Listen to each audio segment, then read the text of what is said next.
Imagine being able to get what you want in life, not by chasing it, not by stressing over it, not by trying harder, but by doing the exact opposite, by relaxing, by letting go, by learning how to desire without desperation. What if the key to everything you ever wanted wasn't force, but peace? Think about how much energy gets wasted trying to control things. The future, other people, timing, outcomes, all of it. And what does that usually bring? Anxiety, burnout, frustration. The more we grip something, the more it seems to slip away. Now ask yourself, what would change if you approached life differently? If instead of gripping, you allowed? If instead of forcing, you flowed? This isn't fantasy. This is the Stoic law of attraction. It's the powerful idea that the more calm you are, the more aligned you become. That when you stop chasing and start embodying, life meets you halfway. That when you live like you already have it, the universe stops testing and starts responding. Today, you're going to learn exactly how to do this. Not with vague advice, not with fake positivity, but with ancient, grounded Stoic wisdom that teaches you how to master your mind, relax your body, and align your energy, so your life begins to shape itself around your calm, not your chaos. So before we begin, make a commitment to yourself. Write in the comments, starting today, I relax into what I want. I am Stoic. Because this isn't just about attraction, it's about transformation. And when you relax into who you really are, that's when everything you desire starts finding its way to you. Let's begin. Number 1. Practice pre-reversal manifestation. Stop for a second and ask yourself this. What's the worst that could happen? Not because you're trying to scare yourself, not because you're giving up on your goals, but because you want to stop being scared of the outcome. Because fear, quiet or loud, is often what blocks your energy from flowing the way it's supposed to. Most people never reach their full potential because deep down, they're afraid. Afraid of failing, afraid of being disappointed, afraid that all their effort might be wasted. So they grip, they tense up, they chase, and in that tension, they lose alignment. The Stoics had a powerful way of facing this. They called it premeditatio malorum, the premeditation of evils. In simple terms, they practiced imagining the worst-case scenario. But not to dwell in negativity, not to give up hope. They did it so they could walk through that fear in their mind before it ever happened. That way, if something went wrong, they were ready. But more importantly, they didn't let the fear of it paralyze them. Now think about how this applies to manifestation. Most people tell you to only think positive thoughts. But if you try to ignore fear, it doesn't go away. It hides, it buries itself deeper, and it still shapes your energy. You might smile on the surface, but underneath, you're resisting. And resistance is the enemy of attraction. But what happens when you do what the Stoics did? You sit quietly and say, what if it doesn't work out? You picture that moment. You feel the disappointment, the loss, the quietness of a goal not reached. And then you make peace with it. You accept it. You say, even if that happens, I will be okay. And that moment is freedom. Because when your nervous system is no longer tied up in fear, your energy becomes light, open, grounded. When you're not trying to force an outcome to protect yourself from pain, you stop choking the desire. You relax. And when you relax, the mind expands. The body lets go. Your actions become smoother. And manifestation doesn't feel like climbing a mountain anymore. It feels like moving with the current. You don't do this to call in the negative. You do it to release its hold over you. You don't imagine failure because you want it. You imagine it because you're strong enough to not be afraid of it. Let's say you're trying to manifest a new job. Before you start visualizing the dream office or paycheck, do this instead. Sit down, close your eyes, and ask, what if I don't get it? Picture that moment. Let the feeling pass through, and then answer with truth. Even if I don't get this job, I will still move forward. I will still grow. I will still live fully. That's not weakness. That's strength. And from that place of strength, you can now visualize what you want, not from fear, but from peace. This is how the Stoic manifests, not with frantic affirmations, but with emotional preparation. Because when you are no longer afraid of losing, you stop clinging. And when you stop clinging, the things you want flow toward you with less resistance. So the next time you feel desire rise up in your heart, don't just reach for the dream. Reach for the fear too. Welcome it. Let it speak. Then let it go. And when that fear has passed, you'll feel something rare in its place. Stillness. The kind of stillness that says, I am ready. No matter what happens, I am whole. That's the moment when manifestation begins, not in your words, but in your state. That's the power of pre-reversal manifestation. And that's how a Stoic calls the future to them, not with a scream, but with silence. Number 2, detach from the outcome by imagining it already fulfilled. Think about this. How do you usually feel when you want something really badly? Excited? Nervous? Obsessed? Maybe you find yourself checking your phone every few minutes, refreshing your inbox, thinking about the goal every waking hour like it's the air you breathe. But here's the problem. When you want something so badly that it consumes you, you don't feel empowered. You feel anxious. You don't feel certain. It feels like chasing something that keeps slipping further away. Desire, if held too tightly, turns into tension. And tension is what tells the body, something is missing. I don't have it yet. I need it to feel okay. But the Stoics had a different approach. They didn't deny desire, but they refused to be ruled by it. They believed in returning to what is natural, what is grounded, what is peaceful. And when it comes to manifestation, this ancient wisdom offers one of the most powerful tools, emotional detachment through imagined fulfillment. Let's break it down. What if, instead of obsessing over when your dream will come, you trained your mind to feel like it's already here? But not in a loud, hyped-up way, not in the jump up and down and scream into the universe kind of way. That's not Stoic. That's desperation in disguise. Instead, feel it as if it's normal, as if the thing you want has already been part of your life for years, as if waking up in that house, doing that job, living that life is as ordinary as brushing your teeth. Why does this matter? Because when something feels normal, the body relaxes, and a relaxed body mirrors belief. It sends a clear message to your subconscious. This is already mine. I don't have to fight for it. I simply have to live into it. This is not about faking it. This is about tuning into a calm sense of already having.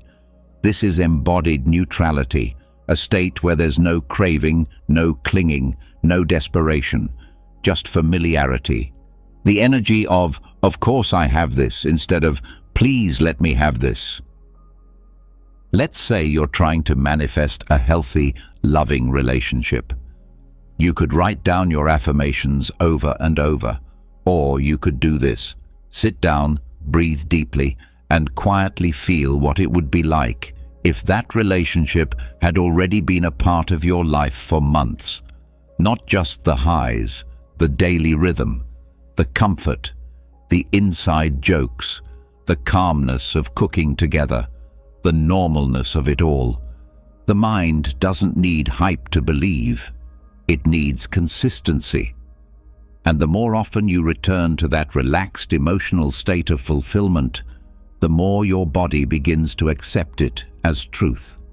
That truth becomes your new baseline, and that baseline begins to shape your decisions, your posture, your timing, your voice, your habits, all without effort. You stop acting like someone who wants and start moving like someone who has. And here's the twist. When you no longer feel like you need the outcome to feel whole, it arrives faster. Why? Because now there's no energetic friction, no signal of lack, just alignment. This is how the Stoic attracts, by embodying stillness, not noise, by acting from the future, not begging it to arrive, by removing the emotional drama and replacing it with steady belief. So the next time desire flares up and your heart starts racing, don't try to push it down or hype it up. Just slow down. Take a breath and ask, if this was already mine, how would I feel right now? Let the answer settle into your body. Let it become your new normal.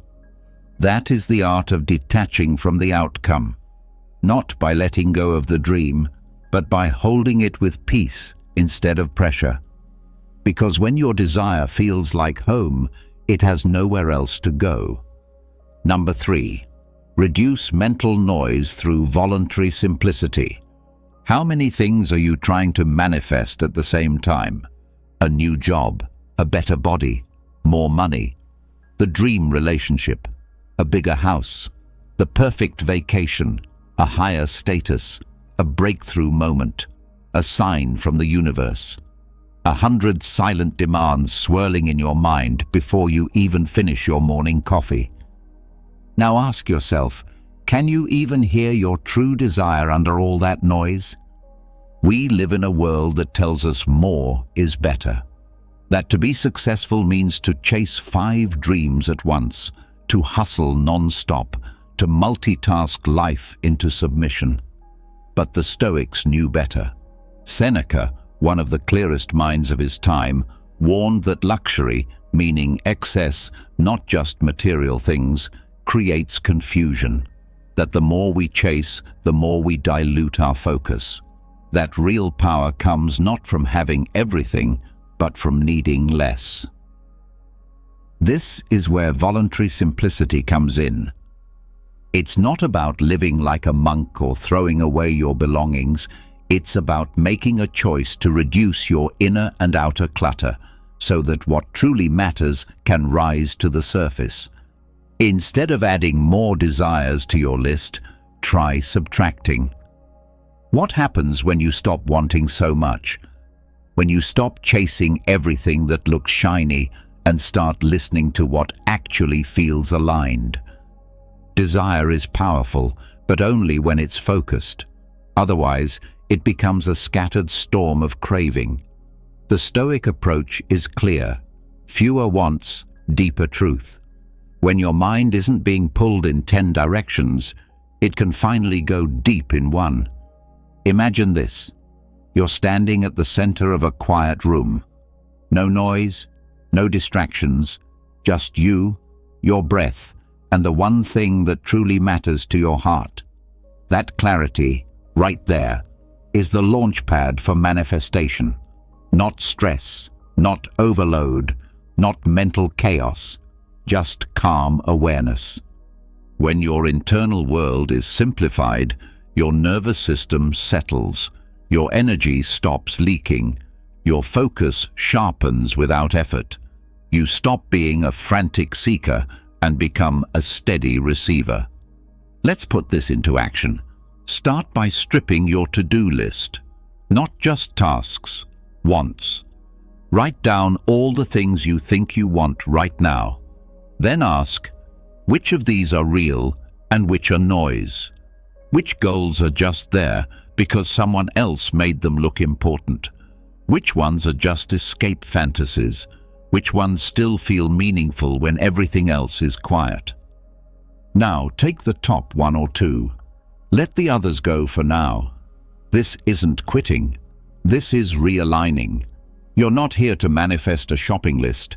You're here to become the kind of person whose energy is so clean, so uncluttered, that what you truly need has no choice but to find you. Because here's the secret. Clarity creates gravity. A clear mind doesn't chase. It attracts. You don't need more effort. You need less static. You don't need more vision boards. You need less internal noise. The Stoics lived simply, not because they hated pleasure, but because they understood power. Simplicity sharpens the soul. And in that sharpening, you stop trying to get and start becoming. The difference is everything. So today, choose one thing to remove. One habit, one distraction, one false desire. Strip it away and notice what happens.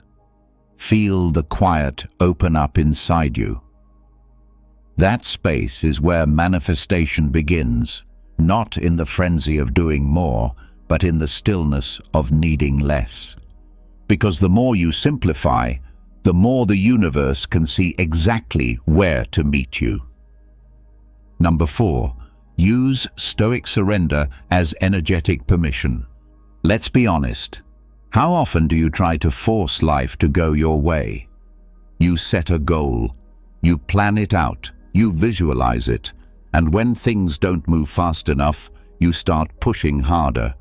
You double your effort, you stress over every delay, you grip tighter, you try to manifest with a clenched jaw and a racing mind, and in the middle of all that pressure, you start to wonder, why isn't it working? Now hear this. Force is not flow, and flow is where manifestation lives. The Stoics knew this long before the word manifestation ever existed. Epictetus said, "Seek not for events to happen as you wish, but wish for events to happen as they do." On the surface, it sounds like giving up, but it's not. It's the opposite of giving up. It's giving over. It's allowing life to move with you instead of against you. It's shifting from control to cooperation. This is what Stoic surrender really means. Surrender doesn't mean you stop wanting. It doesn't mean you don't care. It means you release the grip. You stop strangling the outcome with your expectations. You say, "I've done my part. Now I open the door to how and when it comes." This isn't weakness. This is energetic permission. Think of it like a valve. When you're tense, trying to control every piece of the puzzle, that valve is shut. Nothing flows. But the moment you soften, mentally, emotionally, energetically, the valve opens. Life begins to move again. Ideas return. Opportunities show up. Energy circulates. Not because you're doing more, but because you're resisting less. Picture yourself planting a seed. You water it, give it sunlight, and care for the soil. But after that, you don't dig it up every 5 minutes to check if it's growing. You don't shout at the dirt or force the leaves to sprout. You trust the process. You let go. That's surrender. That's how growth happens. Quietly, naturally, without being micromanaged. And here's the surprising truth. The more relaxed you are about the result, the more room there is for it to show up. That doesn't mean being passive. Stoic surrender is not sitting on the couch hoping the universe figures it all out. No. It means showing up with full presence, doing your part with intention, and then letting the outcome go. Not because you don't want it, but because you don't need it to feel whole. That kind of surrender changes your energy. People feel it. The world responds to it. You become open, magnetic, untangled. You're not sending out a signal of desperation, you're sending one of confidence. And confidence, quiet confidence, is one of the most powerful attractors in existence. Try this the next time you feel stuck. Pause, breathe, say to yourself, whatever happens, I will meet it. I trust that life is unfolding in a way that serves my growth, even if I can't see it yet. Then let go. If the opportunity comes, welcome it. If it doesn't, bless it. Why? Because either way, you're moving forward, you're learning, you're becoming. And that's what Stoics understood. Life isn't just about getting what you want, it's about becoming who you're meant to be. So let surrender be your strength. Let your calm be your message. Let the universe know, I trust the timing. I trust the outcome. I trust the path, even when it doesn't look how I imagined. Because when you stop gripping, life starts giving. Number 5, practice creative indifference to external outcomes. Let's be real. How often do you attach your happiness to something outside yourself? If I get the job, then I'll feel successful. If they love me back, then I'll feel worthy. If the money comes, then I'll finally relax. But what if those things never come? What if the job goes to someone else? What if the relationship doesn't last? What if the money takes longer than you hoped? If your sense of peace depends on those things arriving, then you're not really manifesting. You're gambling with your self-worth. And that, right there, is the trap the Stoics spent their lives warning us about. They called it indifference. All the things outside your control. Money, fame, health, success, even love. Not because those things don't matter at all, but because they aren't the true source of your happiness. That source has to come from within, from your virtue, from your character, from your ability to stay steady no matter what life throws at you. So how do you apply that to manifestation? You stop treating external things like lifelines. You stop begging the universe. You stop chasing outcomes like they're your oxygen. Instead, you start practicing something radical and rare: creative indifference. Now, don't get this wrong. Indifference doesn't mean apathy. It's not about saying I don't care in a cold, bitter way. No, it's deeper than that. Creative indifference means you care, but you're not controlled. You desire, but you don't depend. You dream, but you're not desperate. It's the energy of, I want this, I welcome it, but I'm already whole with or without it. That mindset does something powerful. It creates space. Space for the outcome to breathe. Space for your energy to relax. Space for the universe to move freely. Because the more you cling to a result, the more you choke the flow. But when you stand in calm neutrality, you become a magnet. Not because you're trying to attract, but because you're not repelling. Think of someone who begs versus someone who simply stands strong and knows their worth. Who gets more attention? Who moves through the world with more quiet power? The one who doesn't need it. The one who's already anchored. That's the Stoic. That's the manifester who walks with creative indifference. Try this. Think about the thing you're trying to manifest right now. The relationship, the house, the opportunity, and ask yourself, if this never came, could I still live fully? Be honest. If the answer is no, it means you've made that thing too heavy. You've given it too much power. Now, shift the energy. Tell yourself, I desire it, but I don't need it. If it comes, great. If it doesn't, I'll still rise. That's not defeat. That's strength. That's the kind of energy that turns heads. That's the kind of calm that tells life, I'm not waiting, I'm becoming. Because the truth is, when you stop trying to convince the universe starts moving toward you. Not because you're louder, but because you're aligned. Not because you're begging, but because you're grounded.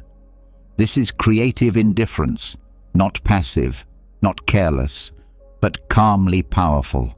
You manifest from the inside out, not the outside in. And when you live like that, life becomes less about grabbing and more about receiving, less about proving and more about flowing, less about need and more about knowing. So stop needing the outcome, start owning the state, and watch how much faster the things you thought you had to chase start chasing you. Number 6. Invoke the euthymia compass to replace ambition with inner direction. How many times have you chased something, only to realize later that it wasn't even what you wanted? Maybe it looked good on paper. Maybe it was trending. Maybe someone else had it, and you thought, if I just get that, maybe I'll feel fulfilled too. So you started running, pushing, hustling. You poured your energy into reaching that goal. But when you got there, or didn't, you felt empty, drained, off course. That's the danger of ambition without direction. And that's why the Stoics gave us something stronger: euthymia. Seneca described euthymia as the quiet confidence of walking your own path without being pulled by the noise of other people's opinions, comparisons, or trends. It's not about moving fast, it's about moving right. It's not about chasing everything, it's about choosing what truly belongs to you. In the world of manifestation, this is everything. Most people try to manifest based on what looks impressive. The dream car, the big house, the six-figure income, the spotlight. But none of that matters if it doesn't match who you really are. Because when you're chasing someone else's dream, you're forcing a vibration that doesn't fit your soul. And when your energy is out of sync, nothing flows. Euthymia is your compass back to alignment. It asks one simple but powerful question: what would make me still inside? Not excited, not hyped, not validated by others, just still. Stillness is a signal. It means there's no resistance, no doubt, no pretending. When your body feels calm about a goal, it's a sign that the desire is real, not a performance, not a reaction, not a mask. So instead of visualizing what the world tells you to want, sit in silence. Listen. What do you want beneath the layers of status, pressure, and noise? What dream feels like home, not a high? That's your true north. That's your euthymia compass. And when you start moving toward that kind of goal, everything changes. You stop comparing, you stop rushing, you stop explaining yourself. Because now, you're not trying to win a race, you're simply walking your own trail. And guess what? That trail draws in exactly what matches your pace, your rhythm, your truth. Manifestation becomes magnetic, not because you're yelling at the universe, but because you're finally in sync with yourself. Let this be your practice. Every morning or night, take one quiet moment. Ask yourself, what goal feels noisy? What goal feels still? Write it down. Follow the stillness. Let it shape your actions. Let it guide your energy. You don't need more ambition. You need more alignment. Because ambition without alignment is exhausting. But direction, real direction, makes even the smallest steps feel powerful. And that power is quiet. It doesn't scream. It doesn't need to. That's the Stoic path. That's euthymia. And when you walk it, you'll find that what's meant for you doesn't just appear. It recognizes you. Because you're no longer chasing what shines, you're becoming what's real. And that is the most attractive energy on earth. Number 7. Use relaxed awareness instead of visualization. Overdrive. Let's talk about one of the biggest traps in modern manifestation: over-visualization. You've probably heard the advice: visualize every detail, every day, with full emotion, like your life depends on it. But here's the truth no one wants to admit. When you overdo it, when you force it, when you grip your desire with tight fists and try to burn it into your mind with intensity, you're not attracting it, you're suffocating it. Why? Because intensity creates tension. Tension signals lack, and lack keeps what you want just out of reach. The Stoics knew something different, something deeper. They didn't chase their thoughts or try to manipulate them into submission. They observed. They watched. They practiced relaxed awareness, the art of being present with an idea without needing to control it. They let thoughts come and go like clouds drifting across the sky. No pushing, no chasing, just stillness. That's the energy real manifestation needs. Imagine this. Instead of sitting down to visualize with gritted teeth and a pounding heart, you lie still. You breathe gently. You let your desire float through your mind like a dream. You see it not as something to grab, but as something already alive in the background of your soul. You don't make it happen. You let it happen. That moment, that softness, that's when your subconscious opens up and listens, because your subconscious isn't wired for stress. It doesn't respond to pressure. It responds to repetition and emotion, but most importantly, it responds to belief. And belief doesn't scream, belief whispers. Think of your mind like water. The harder you try to force an image into it, the more the water resists. But if you let it settle, if you gently release the image into the calm, it sinks, it embeds, it becomes part of you. So instead of turning your desire into a homework assignment, treat it like a feather. Let it land where it wants. Don't disturb it. Don't rush it. Just hold the space. That's relaxed awareness. It's not laziness, it's mastery. It's the ability to stay present with your goal without obsessing over it. To let the vision pass through you like music, not noise. To trust that your mind knows what to do without you having to force every step. Try this practice tonight. Lie down, close your eyes, take a few slow breaths. Then, instead of visualizing, just watch. Watch your desired life drift by like a soft breeze. No effort, no performance, no control. Let it feel easy. Let it feel light. That's when the image embeds. Not like a command, but like ink spreading through water. It becomes part of your inner world. It seeps into your energy. And over time, it begins to show up in your choices, your habits, your words, without you even realizing it. This is how Stoics approach manifestation, not with noise, but with stillness, not with overthinking, but with trust, not with pressure, but with presence. So stop trying to make your vision stick. Just let it float, let it live, and watch what happens when your energy becomes a calm invitation instead of a desperate demand. Because what you allow gently often arrives more surely. Number 8. Apply the dichotomy of control to manifestation goals. Here's a question worth asking every time you want something deeply. What part of this is actually in my control? Most people never stop to ask that. They set a goal. They visualize it. They dream about it. Then they get anxious when it doesn't happen fast enough.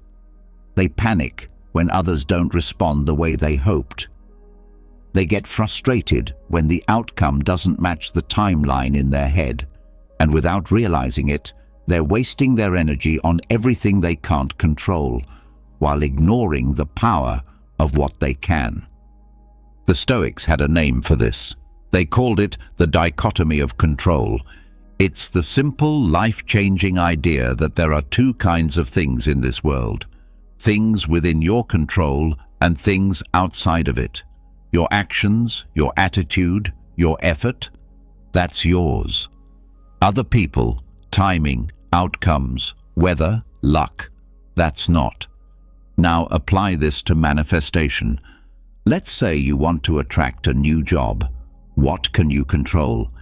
You can control your preparation, your mindset, the energy you bring into the interview, the clarity of your intention, the way you carry yourself. What can't you control? The company's hiring decisions, the market, the competition, the timing, the outcome. So why do we spend 90% of our energy stressing over the uncontrollables? When you try to control what isn't yours to command, you burn out, you tighten up, you start clinging, and that clingy energy blocks the flow.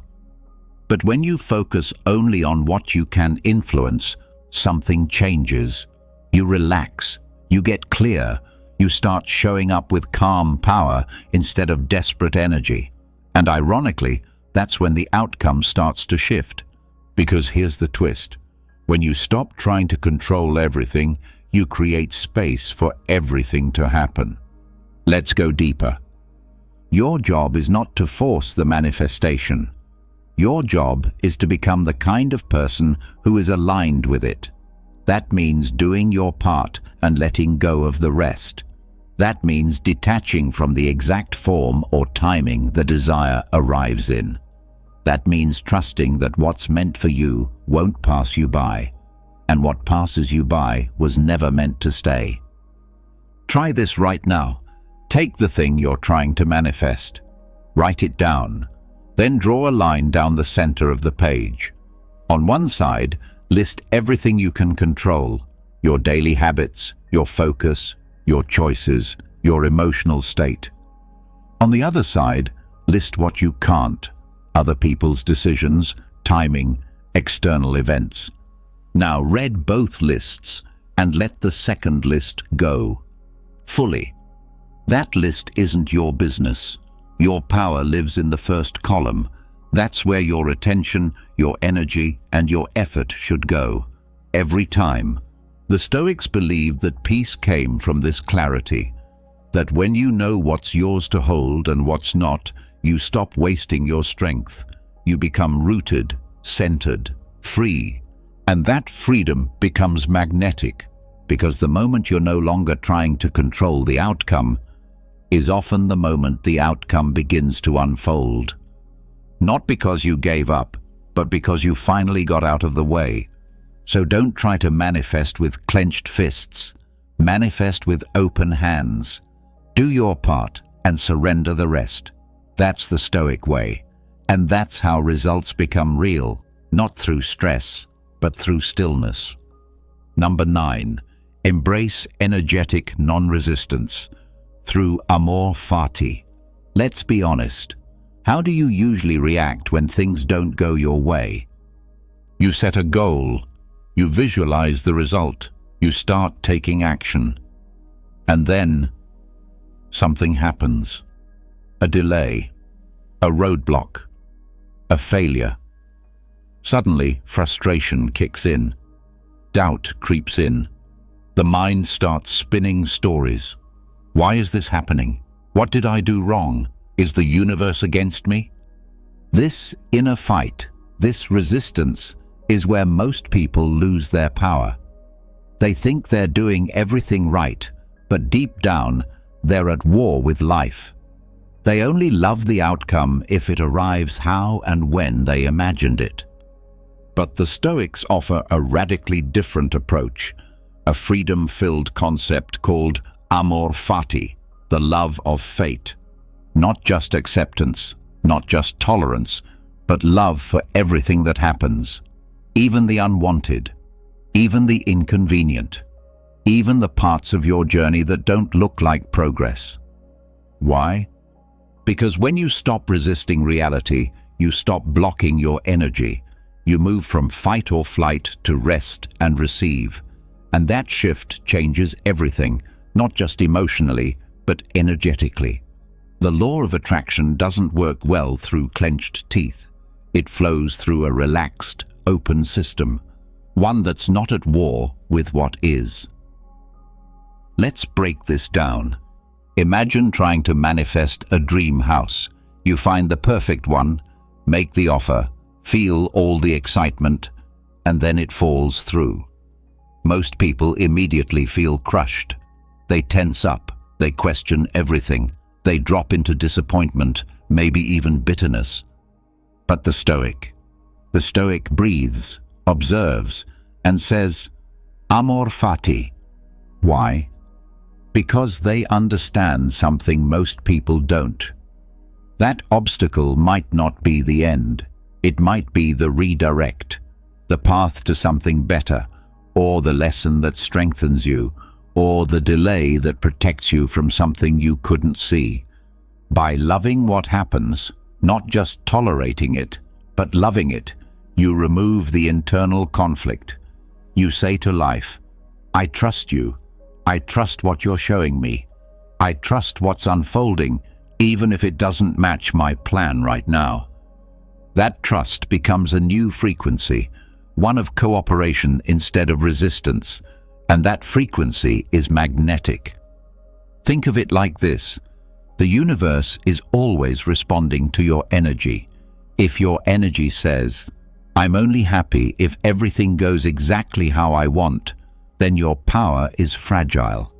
But if your energy says, I grow through everything, I welcome what's here, I trust the process, then you become unshakable. And unshakable energy is attractive energy. Amor fati doesn't mean you stop dreaming. It means you stop panicking when the dream takes a detour. It means you stay centered even when the outside world shifts. It means you recognize every twist and turn as part of the unfolding, not a mistake, not a punishment, but part of the mosaic that's becoming your life. Try this practice the next time something goes wrong.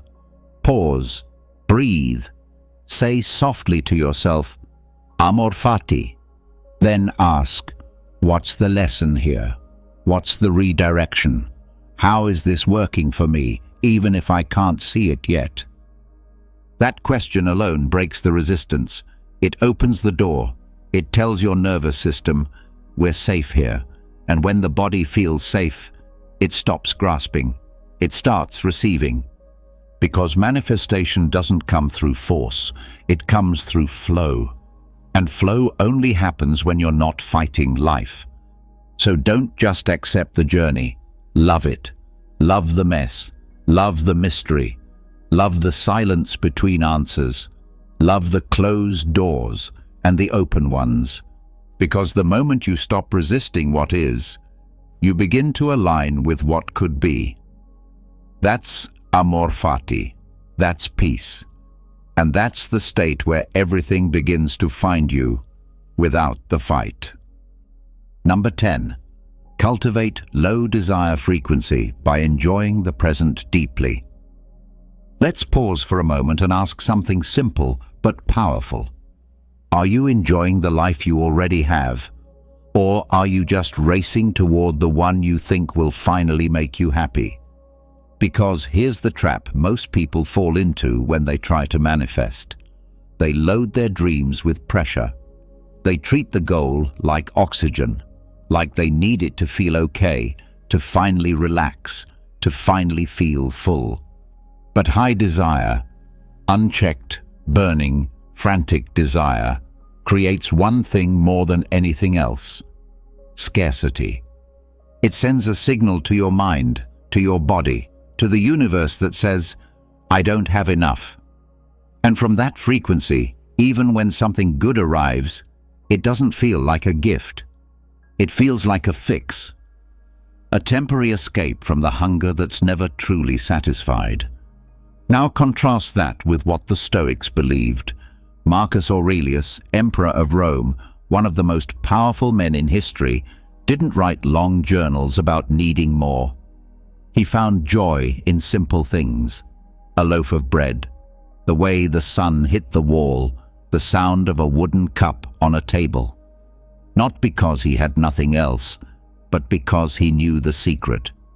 When you deeply enjoy the present, the universe assumes you already have what you need. That's what we call the low desire frequency. It's not about having no goals. It's not about giving up. It's about stepping into such a state of present fulfillment that the future becomes a bonus, not a lifeline. Try this.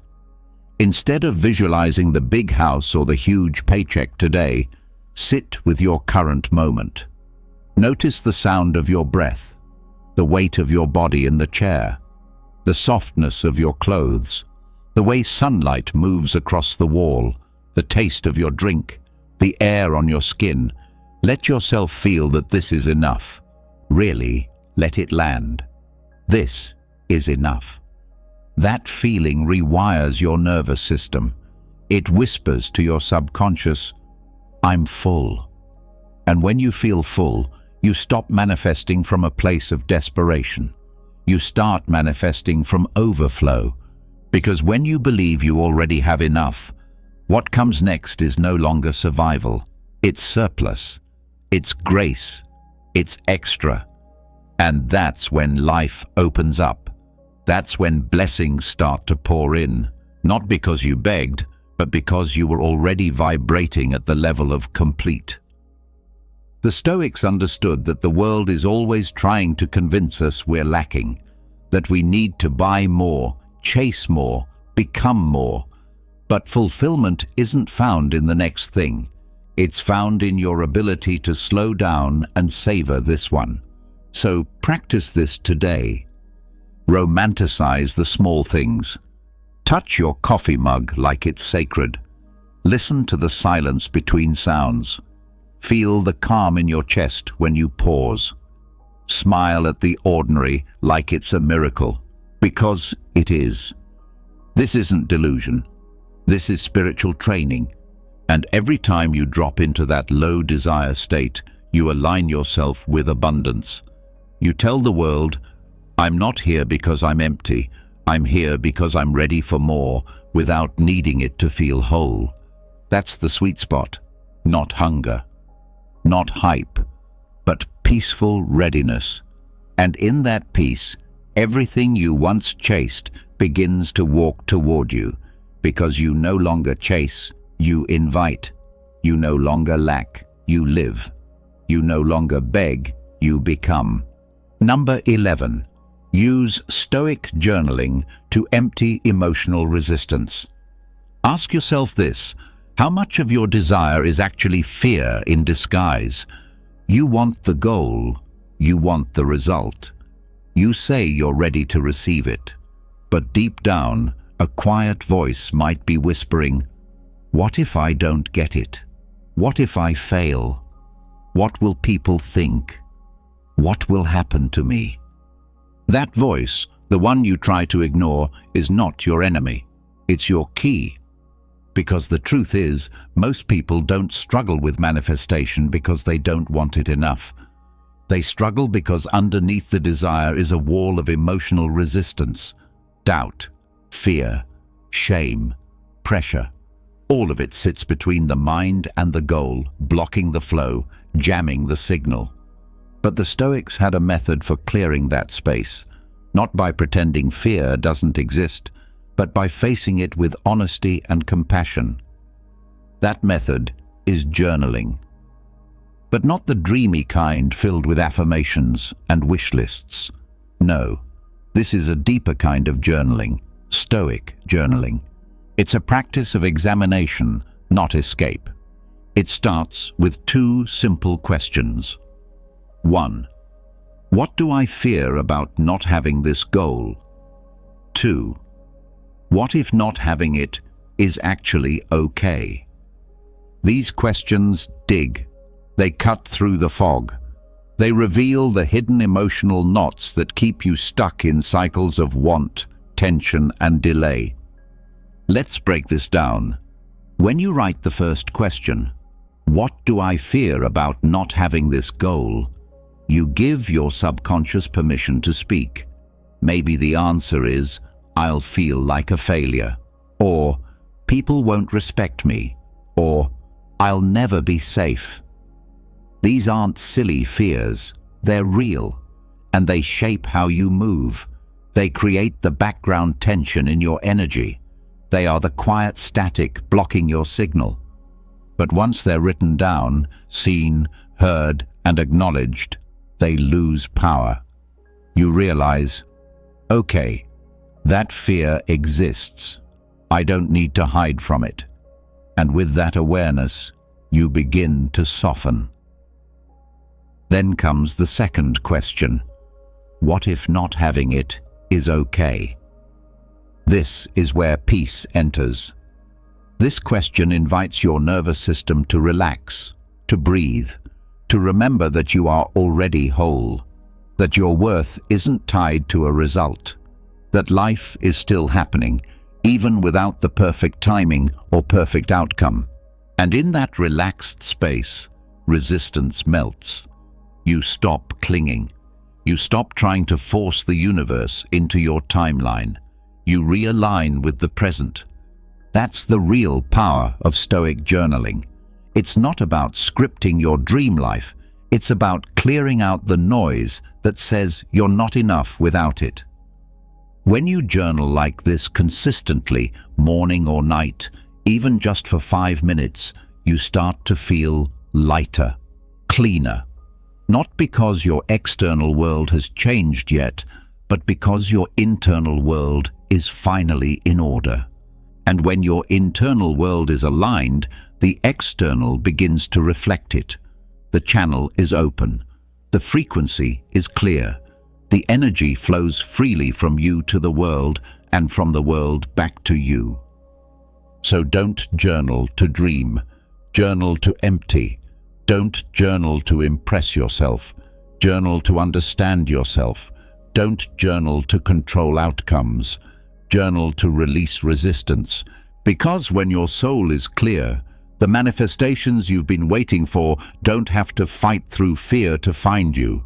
They flow naturally, effortlessly, quietly, and they land in the hands of someone who no longer needs them to feel complete, but who is finally ready to receive them with grace.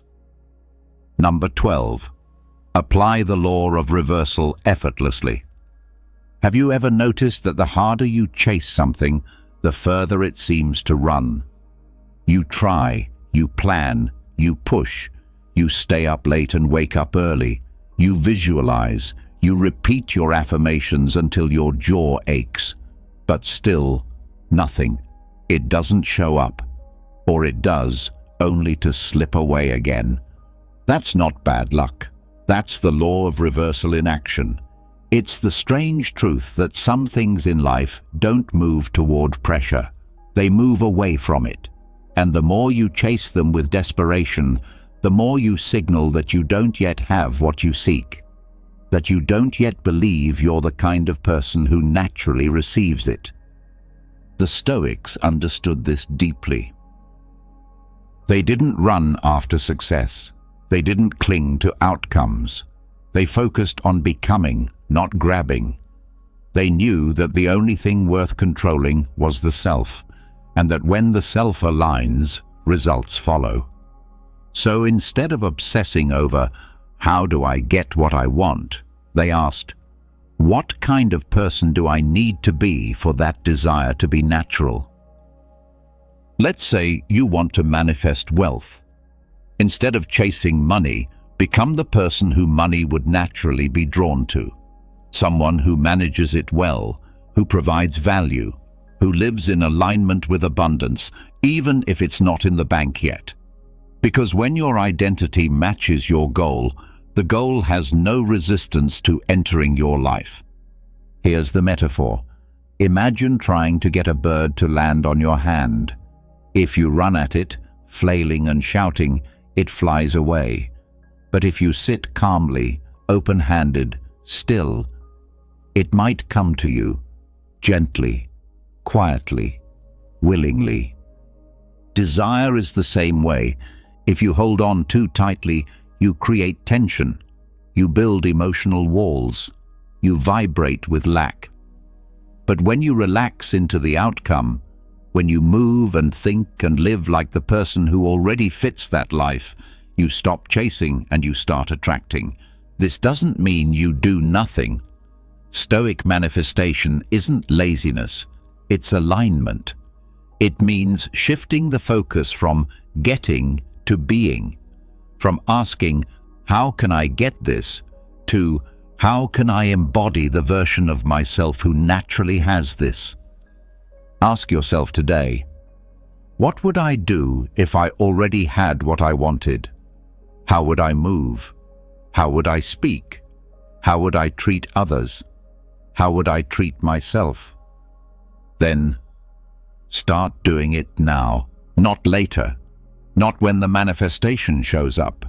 Now, because once your actions match the identity, your energy shifts. You stop acting from hunger and start operating from harmony.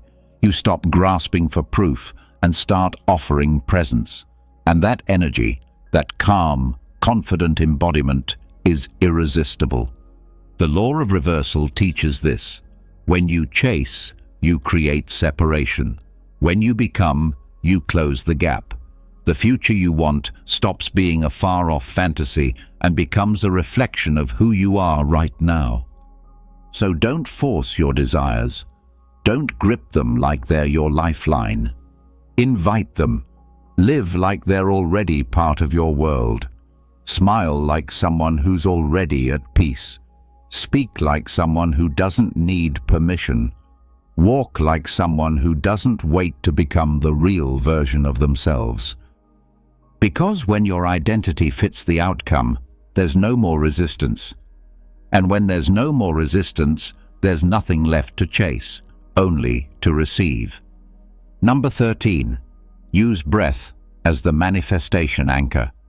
Close your eyes for a moment and take a slow breath in. Feel the air fill your lungs, not just as oxygen, but as possibility, as belief, as the vision of the life you're calling in. Then breathe out slowly, and with that exhale, let go of the grip, let go of the timeline, let go of needing it to happen your way. That's it. You've just practiced one of the most powerful, overlooked tools of manifestation: breath. Not fancy techniques, not complicated rituals, just your breath, the bridge between your mind and your body. The tool the Stoics used in silence, in stress, in storm, to remain calm, to stay present, to stay powerful when everything around them was out of control. Now you can use that same tool, not just to survive chaos, but to create alignment. Here's the truth. The mind often understands what the body hasn't caught up to yet. You can visualize all you want. You can think positively, say affirmations. But if your body is tense, anxious, or gripping with expectation, the message gets blocked. Your nervous system doesn't lie. It's the translator between your thoughts and your energy.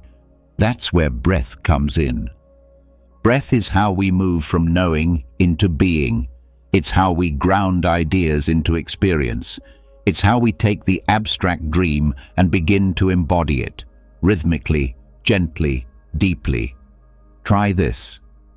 With every inhale, visualize your desired life, not in a hyped-up way, but in a calm, real, already here way. Let the image fill your chest.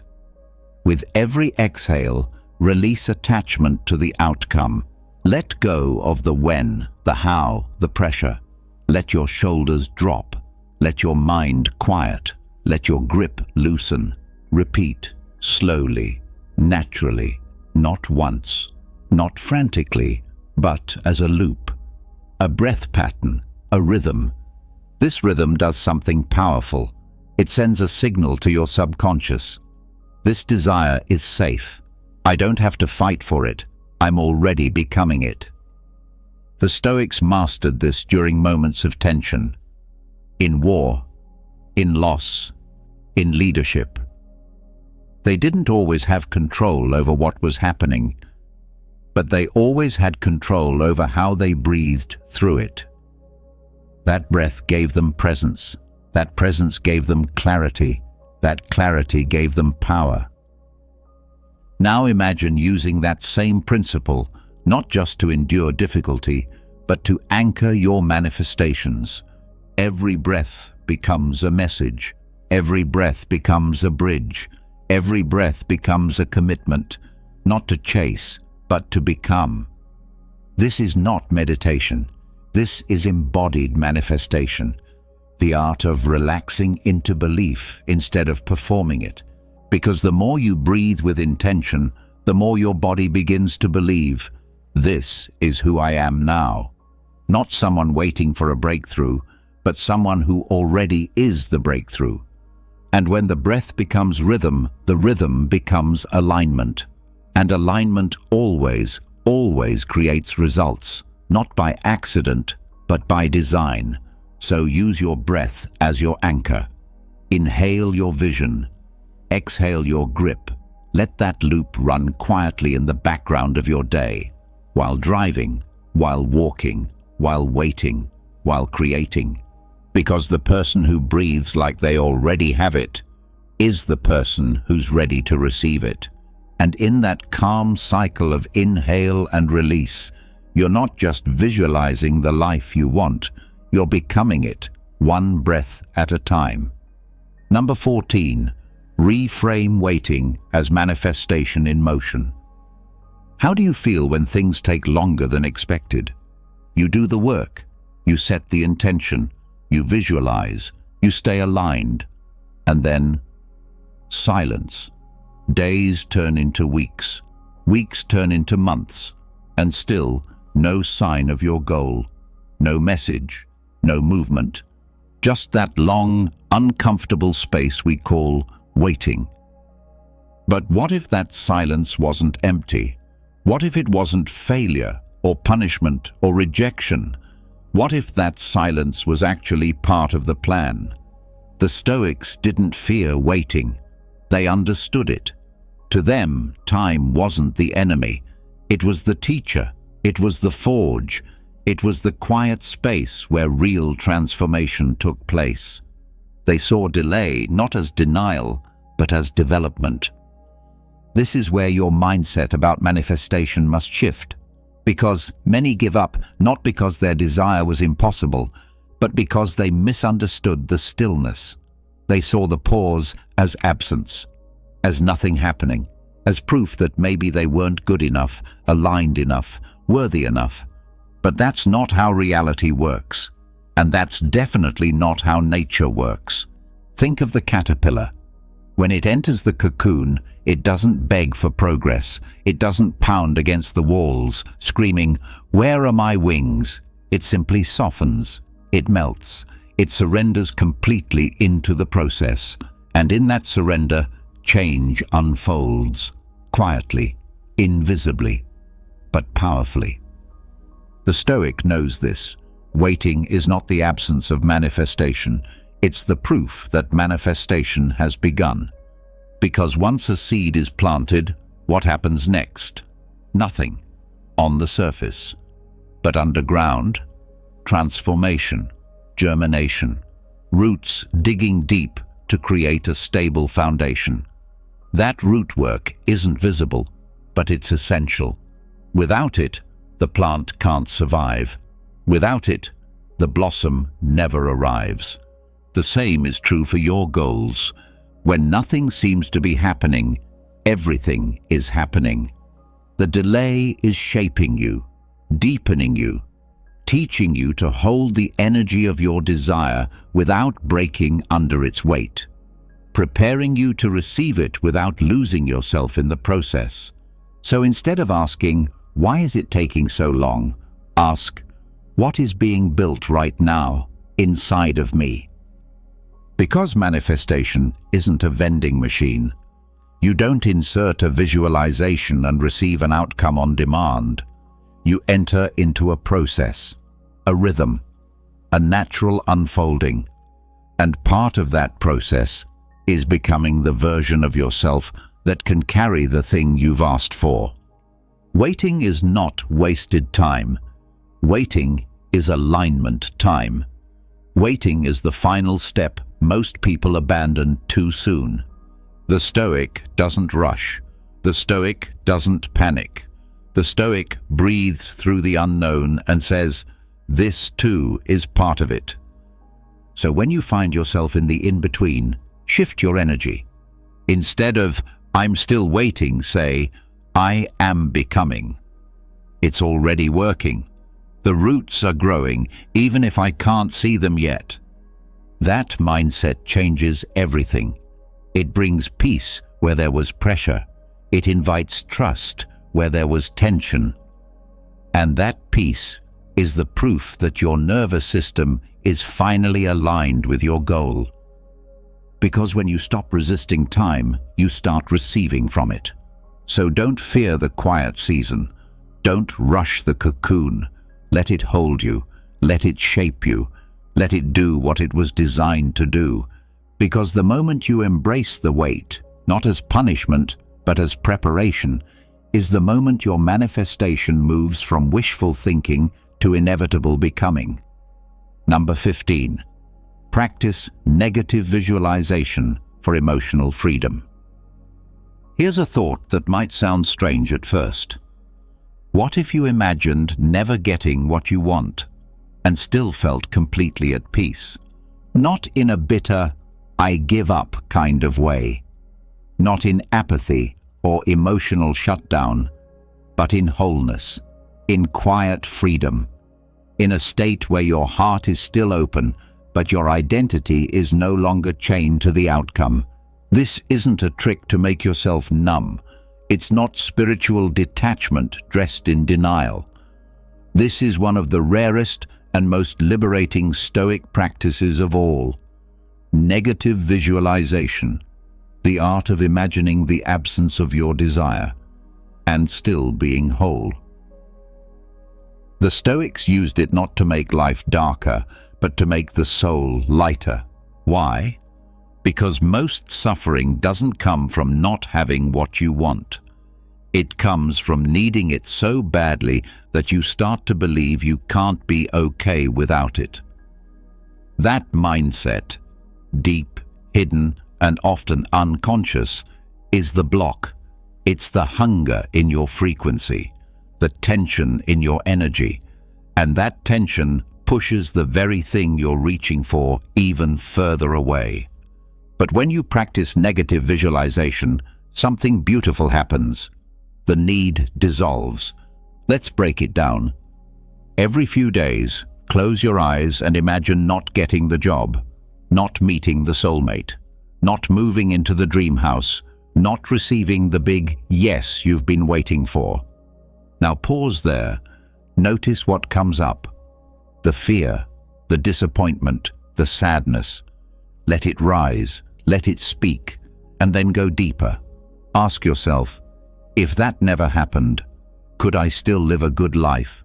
Could I still grow, love, laugh, serve, create, breathe, and become? Sit with that, and then answer with honesty, yes, I could. Not because it doesn't matter, but because it doesn't define me. Not because you're abandoning the desire, but because you're no longer a prisoner of it. And when you reach that moment, when you can hold the image of not getting what you want and still feel grounded, calm, and open, that's the turning point. That's when you shift from manifesting out of hunger to manifesting out of peace. Because the truth is, manifestation works best not when you're desperate, but when you're detached. Not when you demand, but when you allow.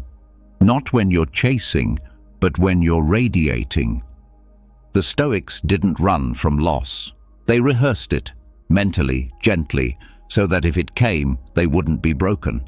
and if it didn't, they could appreciate what they had without fear. That emotional preparation made them powerful, untouchable, free. So here's your practice. Every few days, sit in silence.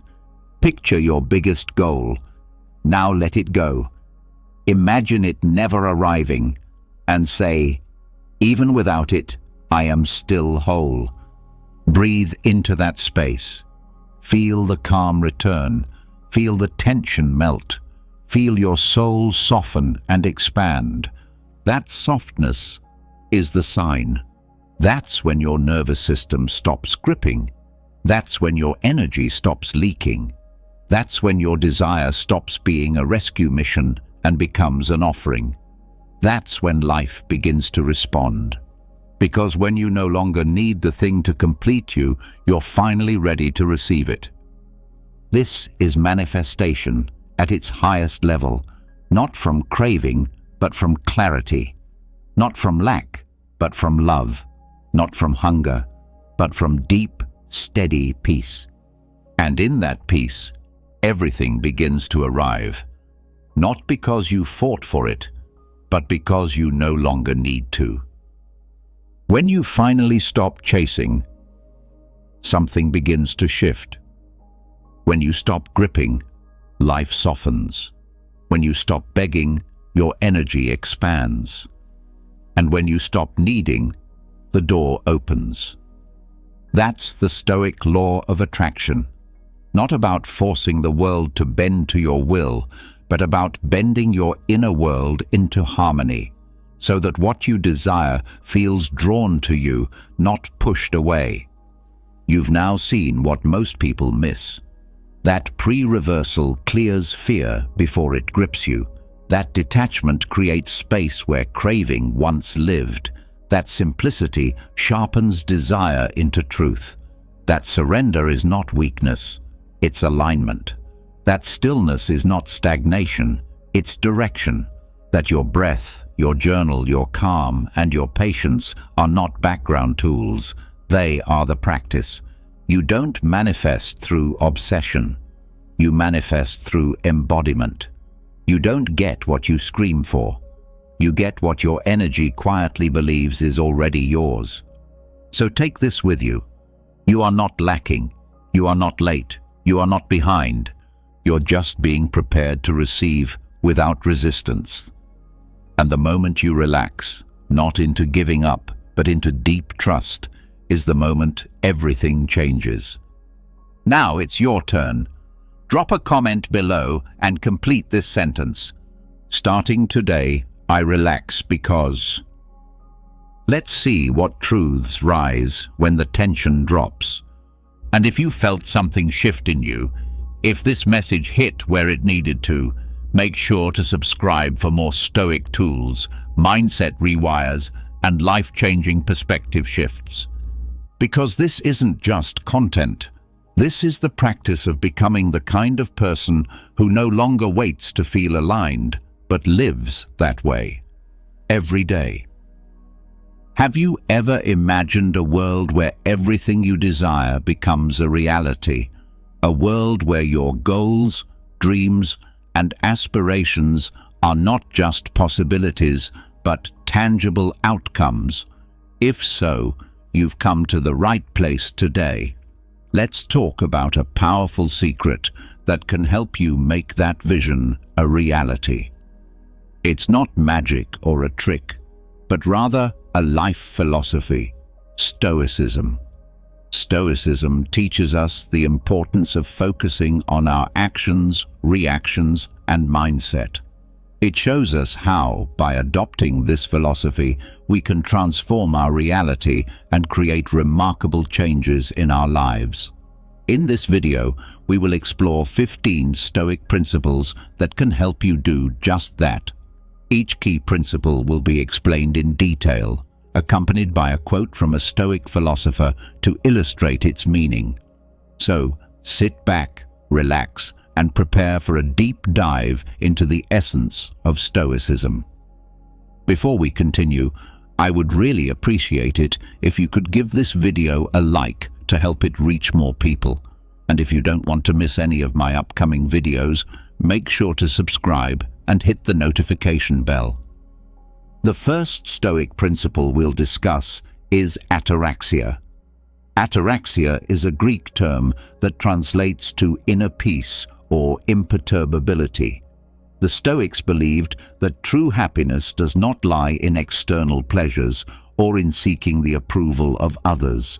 Instead, it resides in achieving a state of inner peace. Ataraxia is attained when we accept the world as it is, without wishing for things to be different. It teaches us that we cannot control external events, only our responses to them. By freeing ourselves from unrealistic expectations and accepting reality as it is, we can find inner peace. As the Stoic philosopher Epictetus wisely said, "It's not things that disturb us, but our opinions about them." This quote reminds us that our inner peace depends not on external events, but on how we choose to interpret and respond to those events. By cultivating inner peace through ataraxia, we can liberate ourselves from unnecessary worries and focus on what truly matters, our personal growth and development. The second key Stoic principle is Amor fati, which translates to love of fate.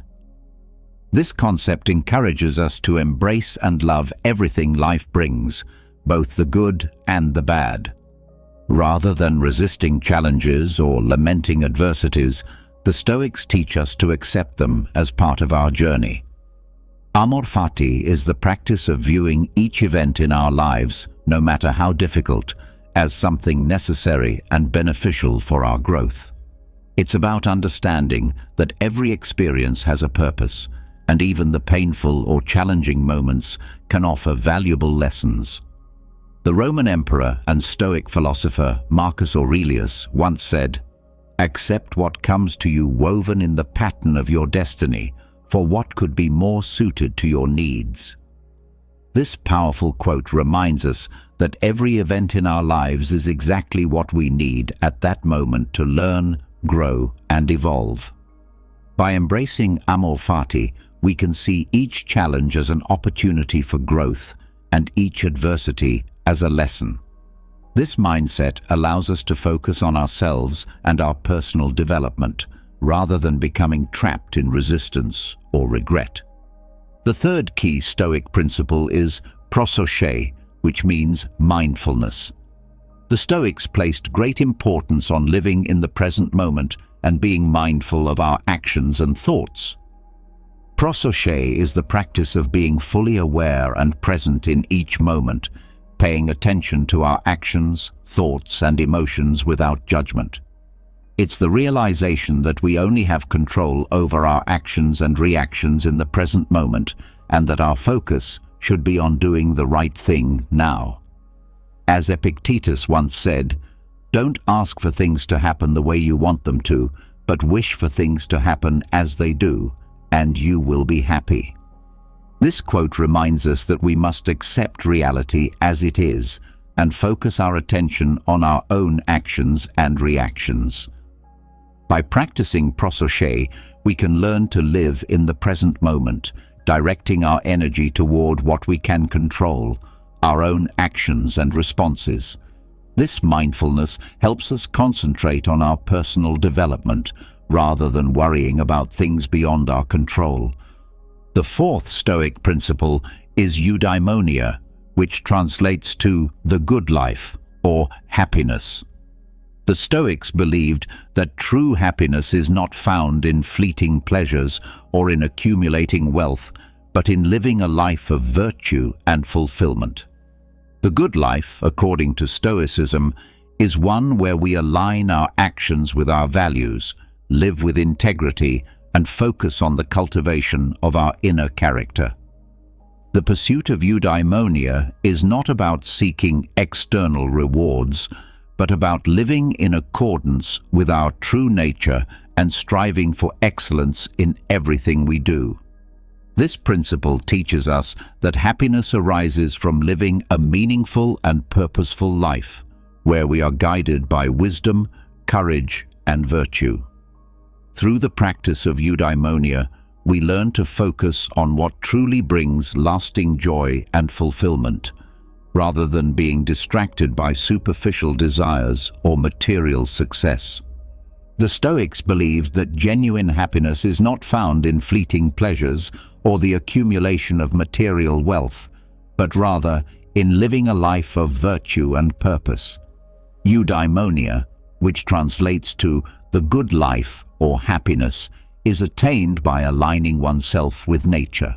For the Stoics, living virtuously means understanding that true happiness and fulfillment come from our own actions and character, rather than from external circumstances. As Seneca, a renowned Stoic philosopher, once stated, "It is not the man who has little, but he who desires more, who is poor." This quote reminds us that our true wealth and happiness are determined by our character and actions, not by our material possessions. Eudaimonia, therefore, is a powerful key to focusing on oneself and seeking a life of virtue and purpose. By doing so, we can find lasting satisfaction and meaning. The concept of memento mori, which translates to "remember that you are going to die," is the fifth Stoic key. This idea serves as a reminder of the inevitability of death and encourages us to live each day as though it were our last. Memento mori is a practice of reflecting on our mortality, not to inspire fear, but to motivate action. By recognizing the finite nature of life, we can better appreciate every moment and live with greater purpose and intensity. Marcus Aurelius, a Roman emperor and Stoic philosopher, famously wrote in his Meditations, "Think of yourself as if you were already dead. You've lived your life. Now take what's left and live it correctly." This quote reminds us that every day is a precious gift, and we should strive to live it in the best possible way. By practicing memento mori, we learn to appreciate each moment and live with purpose and gratitude.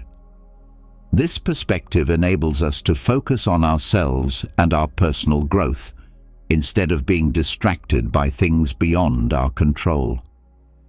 The sixth Stoic key is enkratia, which means self-control. The Stoics understood that self-control is vital for living a virtuous and fulfilling life. It involves exercising control over our actions, thoughts, and emotions. Self-control is the ability to resist temptations and maintain composure in difficult situations. The Stoics believed that self-control enables us to live in harmony with our values and principles, rather than being led astray by our passions or external circumstances. Epictetus, one of the great Stoic philosophers, said, "Liberation is not assured by the fullness of the things one possesses or by the abundance of pleasures, but by the absence of wishful thinking." This quote highlights that true self-control is not about repressing our desires, but about freeing ourselves from them. By practicing enkratia, we can learn to exercise control over our actions and emotions, which will allow us to focus on ourselves and our personal development. The seventh Stoic key is affiliation, or the sense of belonging. The Stoics believed that we are all part of a larger community, and it is our responsibility to contribute to the well-being of others. Affiliation involves recognizing our connection with others and acting in ways that reflect this understanding. It is about acknowledging that our actions have an impact on those around us, and that we must consider this impact when making decisions. Hierocles, a Stoic philosopher, proposed a model of affiliation that includes concentric circles, with the self at the center, followed by family, friends, the community, humanity, and finally, the cosmos. This model serves as a reminder that we are part of something greater, and our actions can extend beyond our immediate circle.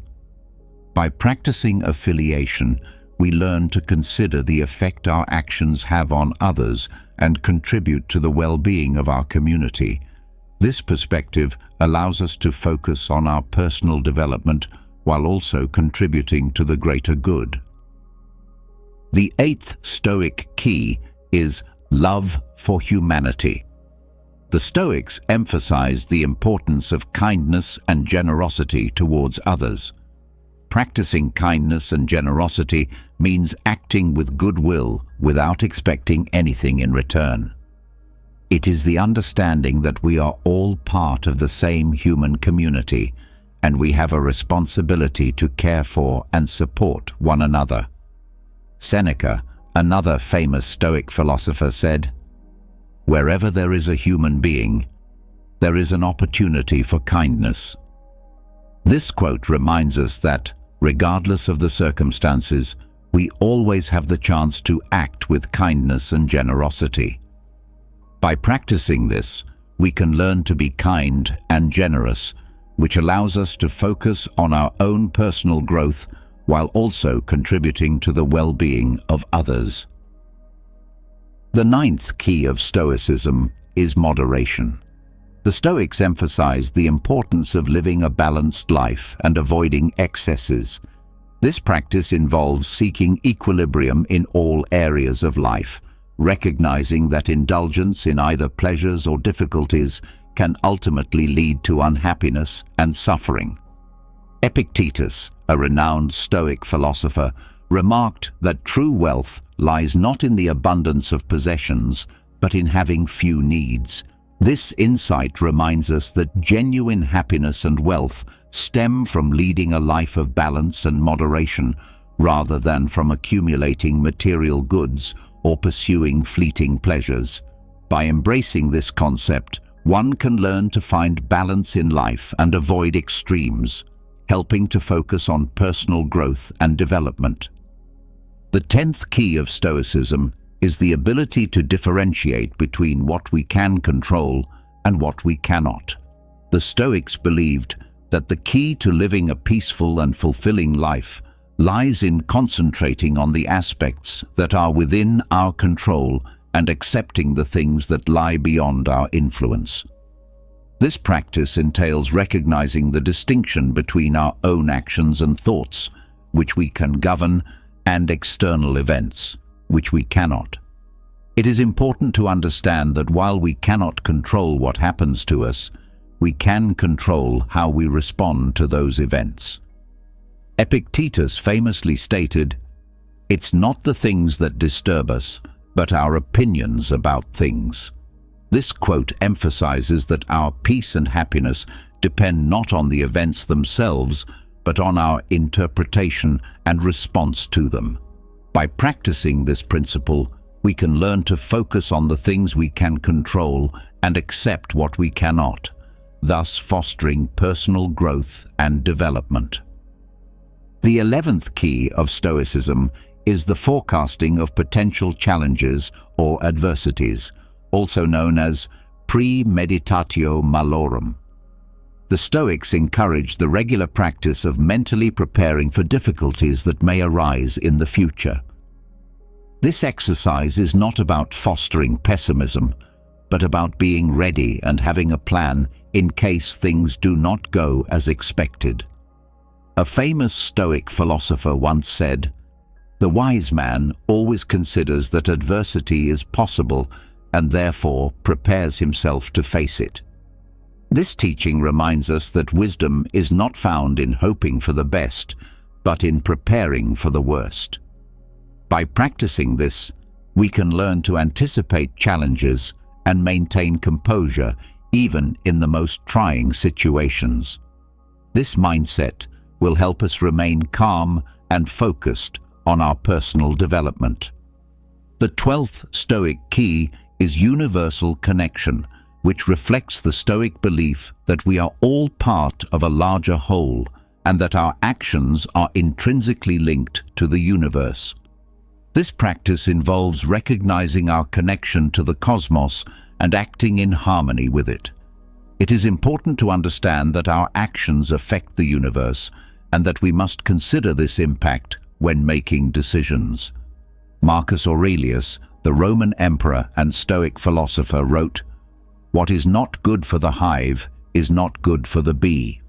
This quote serves as a reminder that we are part of a greater system, and our actions can have consequences beyond our immediate surroundings.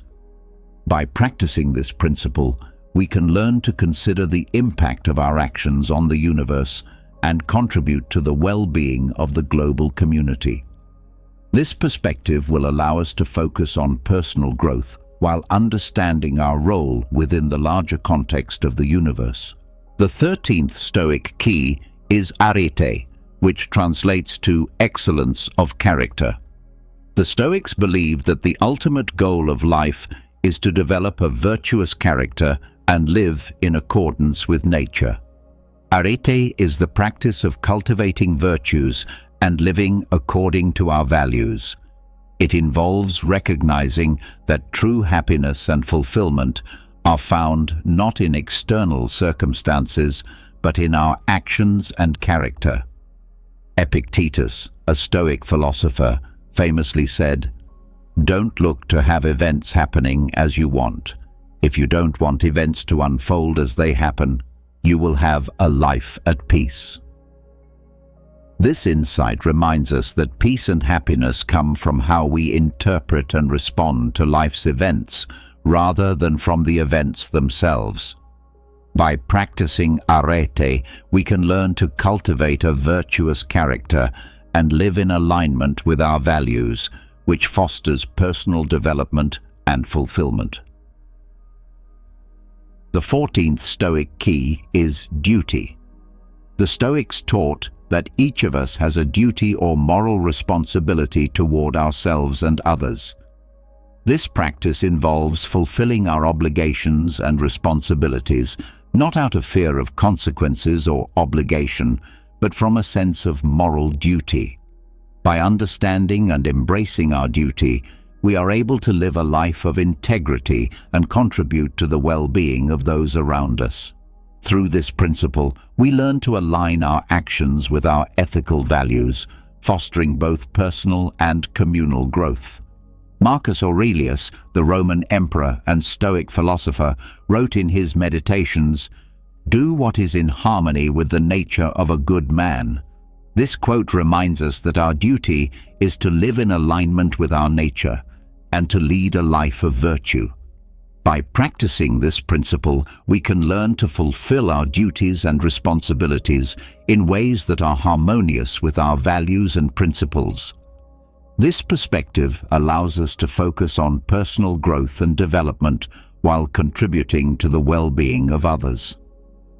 The 15th and final key of Stoicism is logos, which translates to universal reason. The Stoics believed that the universe is governed by an inherent reason or logic, and our task is to live in harmony with this reason. Logos is the practice of seeking truth and wisdom through the use of reason and logic. It is about understanding that our actions and decisions should be guided by reason, not by emotions or desires. Marcus Aurelius also wrote, "Everything that happens, happens in the way that universal nature wants it to happen." This quote serves as a reminder that we must strive to understand and live in harmony with the universal reason that governs the universe. By practicing logos, we can learn to make rational decisions and live a life that aligns with universal reason. This perspective helps us focus on our personal development and growth. As we come to the end of our exploration of the 15 Stoic keys, it is clear that each key offers us a unique perspective on how to live a full and meaningful life. From ataraxia to logos, these principles remind us that we have the power to control our actions and reactions. We can live in alignment with our values and principles and contribute to the well-being of others. Remember, Stoicism is not merely an ancient philosophy, but a practical guide for everyday living. By applying these keys in our lives, we can find inner peace, live with purpose, and unlock our full potential. So, are you ready to embark on this journey of self-discovery and personal growth? As the great Stoic philosopher Seneca once said, "It is not because things are difficult that we do not dare. It is because we do not dare that things are difficult." In a world overflowing with health tips and wellness advice, very few people pause to reflect on something as fundamental as water. Drinking water might seem like a simple act, right? But the reality is that the vast majority, about 99% of people, aren't even aware that there's a right way to do it. I invite you to stay with me until the end of this video, because what you're about to discover could enrich every area of your life. If this is your first time on my channel, I kindly ask you to subscribe, give a like, share your thoughts in the comments, and share this video with others. Your support helps me continue creating content like this, dedicated to your growth and well-being. Drinking water isn't only about quantity, it's also about the timing, the manner, and the awareness with which we do it. These seemingly small factors can have a significant impact on our energy, our health, and our overall well-being. Together, we will explore how something so basic can carry such a deep influence on our lives, if only we learn how to approach it correctly. I encourage you to listen closely from the beginning, letting your mind gently settle into each word.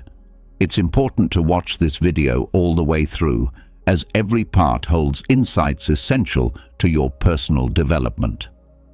In this episode, we present an illustrated story to help you truly understand the power of water and how drinking it the right way can bring about positive transformation in your life. Through this story, you'll find yourself relating to everyday situations as we dive deeper into the meaningful lessons behind how our water drinking habits affect our well-being. These teachings aim to help you reconnect with the act of drinking water, not just as a necessity, but as a conscious ritual that opens the door to a healthier, more balanced, and more mindful life. Let's begin. It was a hot, sun-soaked day, the kind where the sky stretched endlessly in a brilliant blue and the sun stood tall above the city. The towering concrete buildings seemed to blur into the skyline, while a public park emerged like a peaceful oasis amid the chaos. Majestic, old trees bordered the pathways, their wide branches forming a protective canopy that cast dappled shadows along the ground. At the heart of the park stood an old stone fountain, its crystal-clear streams of water glittering beneath the sunlight. Luis, a man in his 30s, arrived at the park, already drenched with sweat from the intensity of his morning workout. His dark, curly hair stuck to his forehead, and his grey tracksuit clung damply to his back. Luis lived his life in a constant loop. Wake up, hit the gym, rush to work, grab a quick bite, repeat. Free time for him was just another opportunity to get ahead on emails, meetings, or his endless to-do list. As he entered the park, he was still glued to his phone, replying to work messages, planning his next steps, barely noticing the peaceful world around him. He settled onto an old, worn-out wooden bench next to the fountain and sighed. Without looking up, he reached into his backpack and pulled out a plastic water bottle, hastily purchased from a nearby shop. The faint sound of the cap twisting open was lost in the ambient hum of the fountain and distant birdsong. As always, Luis drank in rushed gulps, barely tasting the water as it coursed down his throat. Not far from him, a man stood silently, observing with eyes that missed nothing. He wore a simple white linen shirt and loose-fitting brown pants, perfect for the warmth of the day. His hair, snowy white, caught the sunlight, and a short beard framed his gentle, time-worn face. His deep-set eyes, shadowed by countless wrinkles, radiated an unshakable serenity, as if the world could not unsettle him. This man was Don Esteban. He had been watching Luis, not judging, but noticing. The hurried way Luis drank water, disconnected and mechanical, reminded him of something he had long since learned, something few people still remembered. He stood there for a moment, thoughtful, and then walked toward the bench, his movements slow and purposeful. When he was close enough, he spoke, not loud, but clear enough to be heard over the hum of the city. "That's not the way to drink water," he said gently, cutting through Luis's mental fog. Startled, Luis looked up, setting his phone aside. His eyes met the older man's calm, steady gaze. For a brief second, he didn't know what to think. Who was this stranger, and why did he care how Luis drank water? "Excuse me?" Luis asked, more puzzled than offended. "The water," repeated Don Esteban, his voice kind and even. "It's not something to consume in a rush, like a task to be checked off your list. Drinking water is an art. It's one of the most vital ways we nourish not only our bodies, but also our spirits. It's not just about quenching thirst." Luis raised an eyebrow.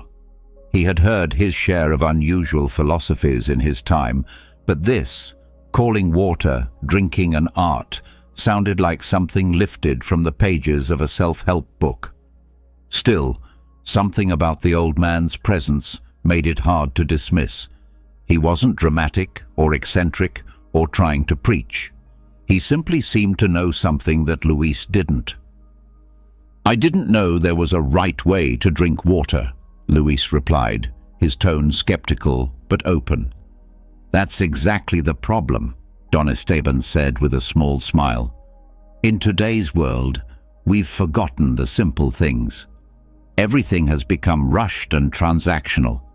But there is deep wisdom in the basics, and water, it is the most essential of them all. It deserves our attention and respect." Luis listened, not entirely convinced, but also not turning away.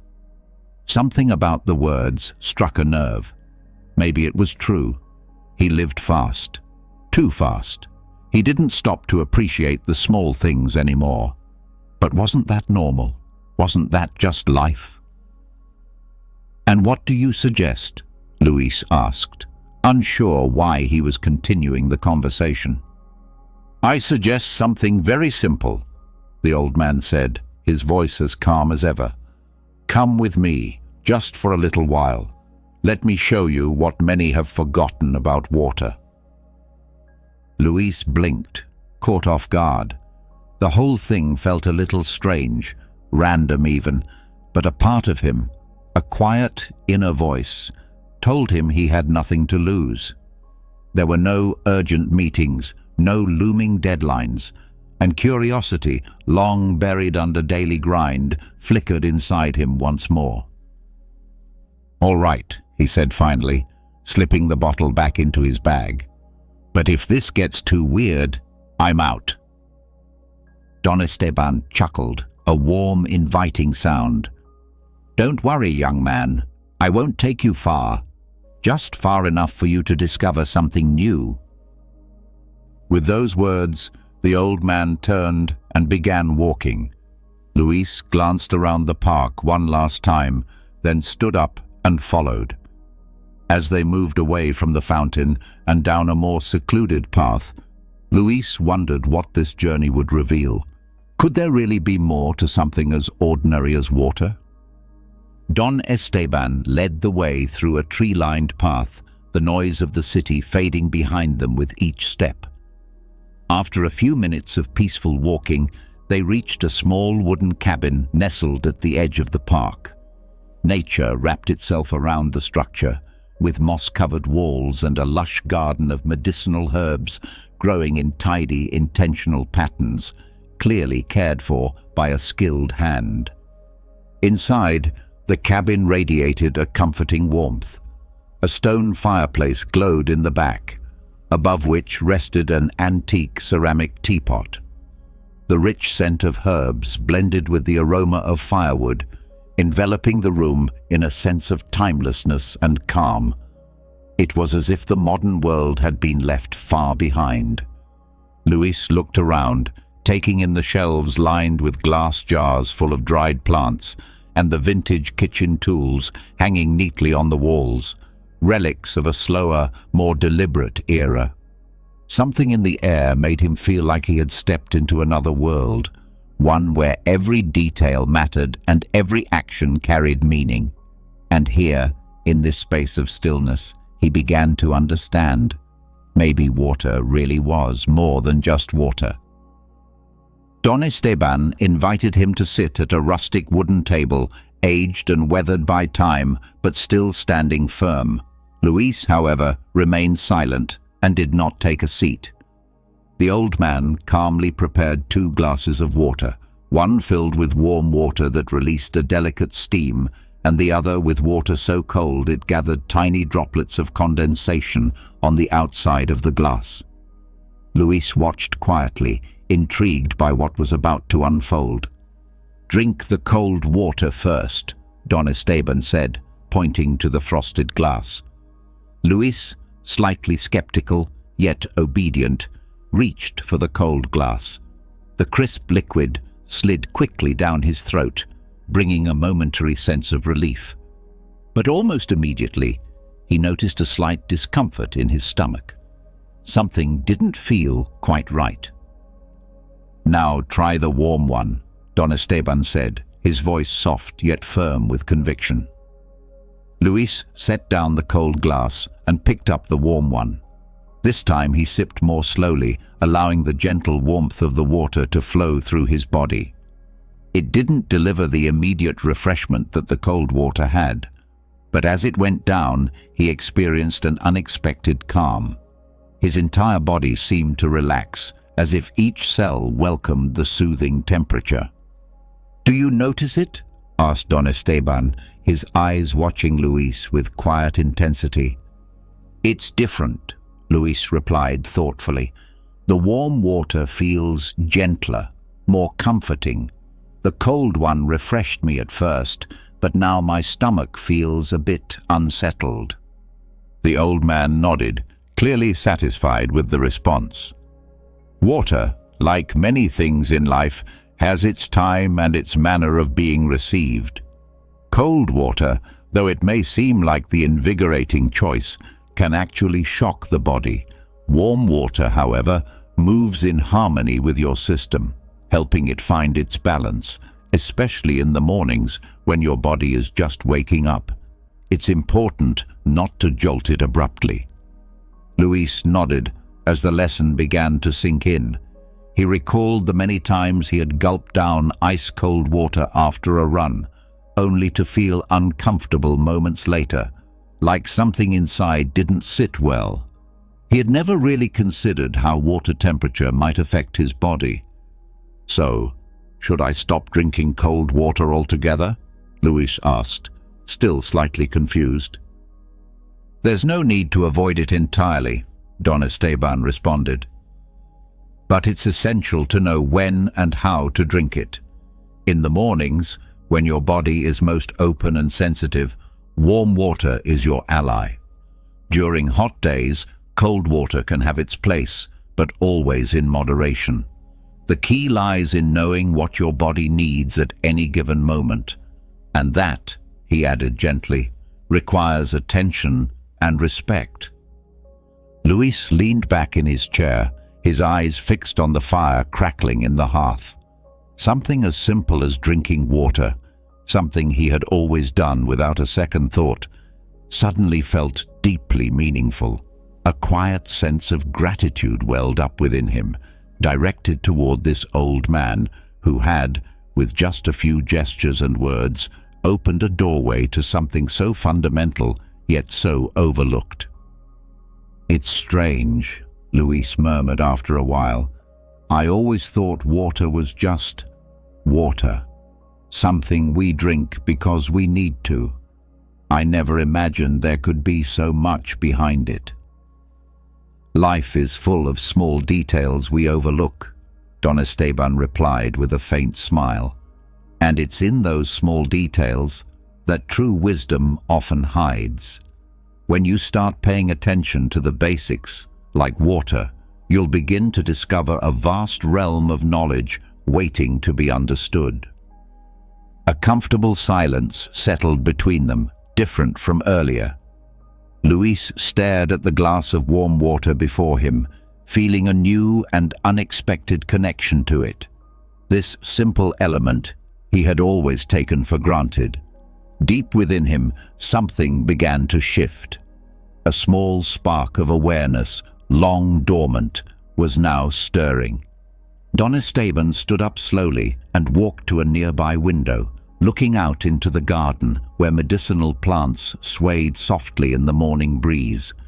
His voice grew gentler, almost as though speaking to himself, yet clearly meant for Luis. Water is life. It surrounds us, nourishes us, and sometimes, if we listen, it teaches us. Never underestimate its power. If you can begin to understand something as simple and essential as water, you will find yourself understanding much more about who you are.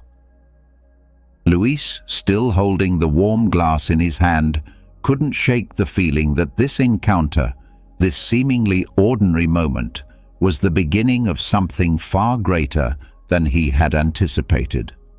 This meeting with Don Esteban and the lesson of water felt like the threshold of a new perspective on life. The next morning, Luis awoke to the gentle sound of birds singing just outside the cabin. A cool morning breeze drifted through the open window, carrying with it a scent that was fresh and revitalizing. Still feeling the traces of sleep, he slowly sat up in the wooden bed Don Esteban had offered him for the night. Despite the rustic setting, he had slept better than he ever did in his city apartment. As he stood up and peered into the small adjoining room, he saw Don Esteban engaged in what appeared to be a daily ritual. Before a small altar made of intricately carved wood stood a single glass of warm water. Candles flickered softly around it, casting a warm glow, and smooth river stones formed a protective circle around the base. The old man, dressed in a simple linen tunic, stepped toward the altar with quiet reverence. He paused for a moment, closed his eyes, and took a deep breath. Then, with steady hands, he lifted the glass and took a slow, measured sip, as if the water contained something sacred. Luis watched silently, captivated by the deliberate grace of the act.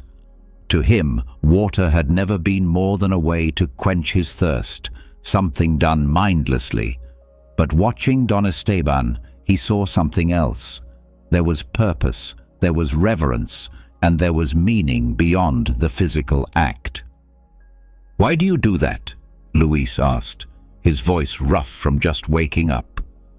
Don Esteban turned to him with a slight smile, then looked back at the water, holding it up to the light pouring through the window. "Water," he began in his calm, slow tone, "is life. Without it, nothing survives. But it's not only the act of drinking that matters, it's when and how you drink it. This is the first glass I have every morning. Before anything else enters my body, I offer it thanks. It's my way of preparing for the day." Luis furrowed his brow, stepping closer to the altar. Something about this ritual fascinated him. He gazed at the glass, as though it had suddenly acquired a significance he had never noticed before. "Why is it so important to drink water right after waking up?" he asked. "Because after hours of sleep, your body is dehydrated," Don Esteban explained, gently placing the glass back on the altar. "Your organs need to be gently reawakened. Warm water helps to do that without shocking the system. Drinking it on an empty stomach not only hydrates you, but also aids in cleansing the body. It jumpstarts your metabolism and helps remove toxins. Luis stood quietly, taking in the old man's words. He recalled all the rushed mornings when he left his apartment without a drop of water until much later, usually at the office or while hurrying through the day. "I always figured I'd just drink water when I felt thirsty," he admitted, feeling slightly embarrassed. "That's what most people do," Don Esteban replied kindly. "But the body doesn't always know how to ask for what it truly needs. Thirst is often a sign that you're already dehydrated. What I'm trying to show you is how to be one step ahead. Drinking water at the right times isn't just about satisfying thirst. It's an act of care and intention." He gestured to the glass still glowing in the morning light. "This glass, the one I drink upon waking, it's the most important of the day. But it's also crucial to drink water before meals. Doing so prepares your digestive system and helps the body process food more efficiently. Water works like a lubricant, helping your organs function smoothly. If you wait until after eating, it can actually dilute the digestive juices and interfere with digestion." Luis nodded slowly, each word adding to the growing realization. He thought of all the times he had downed large glasses of water right after meals, thinking he was helping his body, when in reality, he might have been making digestion harder. "So when should I avoid drinking water?" he asked, hoping to avoid repeating past mistakes. "It's best not to drink large amounts during meals," Don Esteban answered. "A few small sips are fine, but ideally, drink before you eat. It's all about timing and balance." He reflected on all the times he had consumed large amounts of water immediately after eating, believing he was aiding his digestion, when in reality, he may have been doing just the opposite. Curious and determined not to repeat the same mistake, he asked, "So, when should I avoid drinking water?" Don Esteban answered with calm clarity, "It's better to avoid drinking large quantities of water during meals. Small sips are fine, but ideally, water should be taken before eating, as I mentioned earlier. The same goes for bedtime. It's best not to drink too much water before sleeping. Your body needs to rest, not work, to process it through the night." Luis sat in thoughtful silence, taking in what he had just heard. He had never really stopped to consider these small details.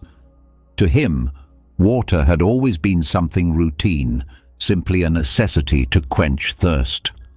But now, he was beginning to realize that there was much more to this daily act than he had ever imagined. The quiet in the cabin was only broken by the gentle crackling of firewood in the fireplace. Don Esteban turned to Luis with a knowing look. "Satisfaction isn't just about when you drink water," he added, "but how you drink it." The old man's tone was filled with meaning. Each sip should be taken with care. Water is a reminder that the simplest things in life can carry deep significance if we learn to appreciate them. Luis nodded slowly, recognizing that he still had much to learn.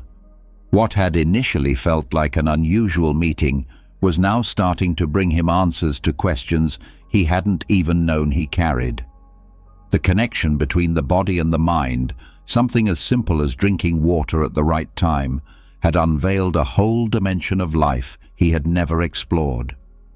He rose from his seat and walked over to the altar, his face thoughtful as he looked at the glass of water Don Esteban had placed there. He picked it up slowly, mimicking the way he had seen the old man do earlier. This time, instead of drinking hastily, he took a small, deliberate sip, feeling the warm water slide gently down his throat. For the first time in a long while, he allowed himself to be fully present in that moment.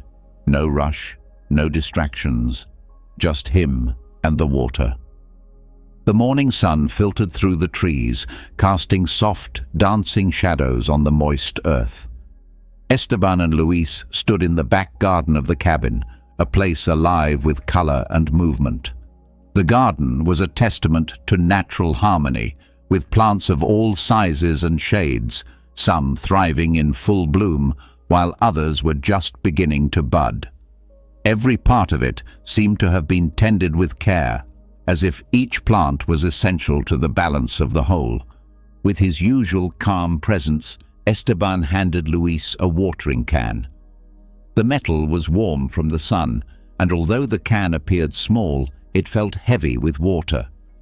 Luis looked at the old man with a curious expression, unsure of what he was about to be taught next.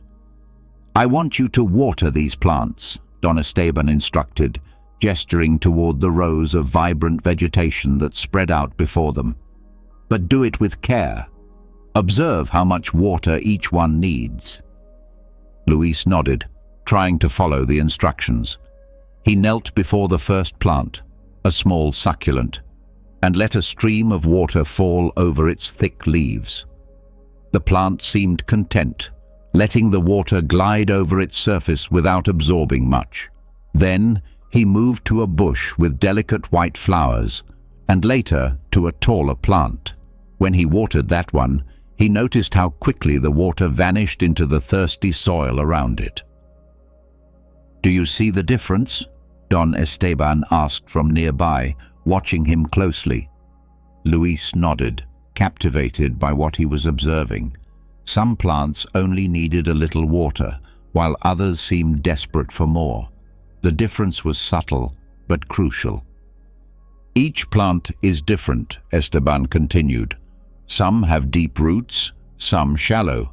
Some are used to dry conditions, others need constant moisture. If you water them all the same way, some will drown, while others will dry out. Our bodies are the same.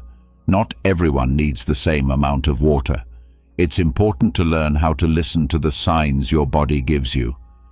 Luis paused, absorbing the wisdom.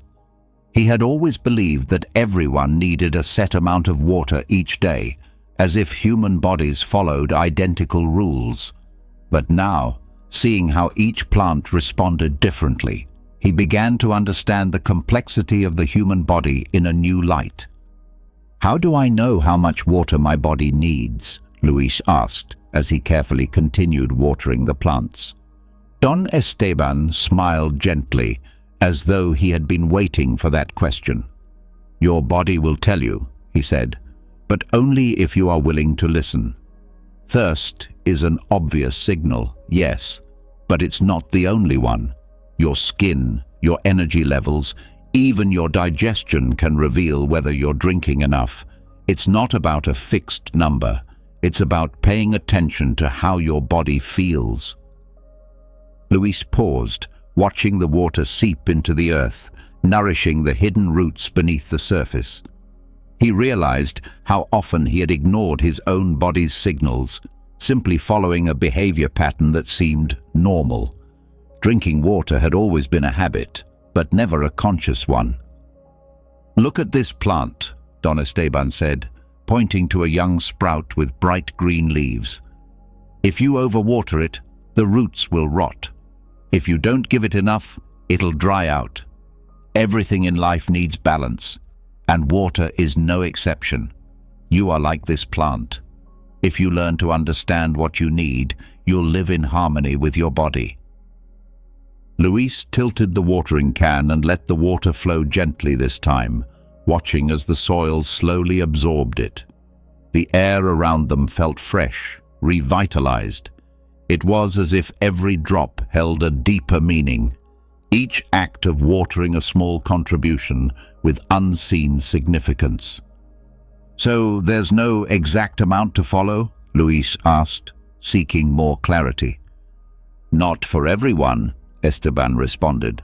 "Yes, there are general recommendations, of course, but your body is unique. Some people need more water, others less. It depends on your activity, your diet, even your emotional state. Drinking water with awareness isn't just about satisfying thirst. It's about nurturing every part of you. Luis set the watering can down and looked around. Every plant in that garden was a reflection of Don Esteban's teachings, that life in all its forms had specific needs. Water, which he had once taken for granted, now carried a deeper, almost sacred meaning. "It's strange," Luis said after a quiet moment. "Before I met you, I never thought of water this way. Drinking it was automatic, just something to do and move on. But now I see it differently. It's about balance. It's a connection between the body and the world around us." Don Esteban nodded, pleased by Luis's insight. That's what many people have forgotten. We live in a world of excess, where we believe more is always better. But sometimes, what we truly need is less. Less quantity, but more mindfulness. Less urgency, but greater attention. If you understand this with water, you'll begin to understand it in many other areas of life as well. Luis knelt down and touched the cool, moist soil beneath him, feeling its texture against his skin. The garden, with its stillness and vitality, had become a living metaphor, a reminder that every drop of water, every plant, every deliberate act held a purpose deeper than he had ever realized. "So," Luis said thoughtfully, "the key is to listen to my body and to my surroundings." "Exactly," Esteban replied. "And remember, it's not just about how much water you drink, but also how and when you do it. If you can learn to pay attention to those subtle signs, you'll find yourself becoming more in tune, not only with your own body, but also with the world around you." Luis smiled softly, experiencing an inner peace that had long eluded him. In that garden, surrounded by the vibrant presence of life, the simple act of watering plants had become something deeper, a lesson about harmony and mindful presence. He knew that this moment, this teaching, would linger with him far beyond the confines of that day. It had changed something in him, altering the way he would see something as ordinary yet vital as water. 5. The right way to drink water. The sun was beginning its descent, casting golden light across the garden as Luis and Don Esteban returned to the quiet cabin. Their walk among the plants had left Luis deep in thought. Each creak of the wooden floor beneath his feet as he stepped inside made him feel like he was entering a sacred space. Don Esteban's earlier words still lingered in the air, echoing the peaceful energy of their surroundings. Inside the cabin, there was a stillness that felt almost sacred, soft and enveloping. Only the gentle song of birds and the whispering wind slipping through the nearby trees broke the silence. Don Esteban motioned to a carved wooden chair beside a rustic table. The chair looked sturdy, almost ancient, yet it gave off a warm feeling, as if its surface, worn by time, held many stories. On the table, a single glass of water sat, positioned perfectly where a shaft of sunlight from the window bathed it in gentle light. The glass sparkled, casting delicate flickers that lit up the space with an almost otherworldly glow. Luis couldn't take his eyes off it. From the window's glow down to the glass itself, the once simple object now carried a profound sense of significance.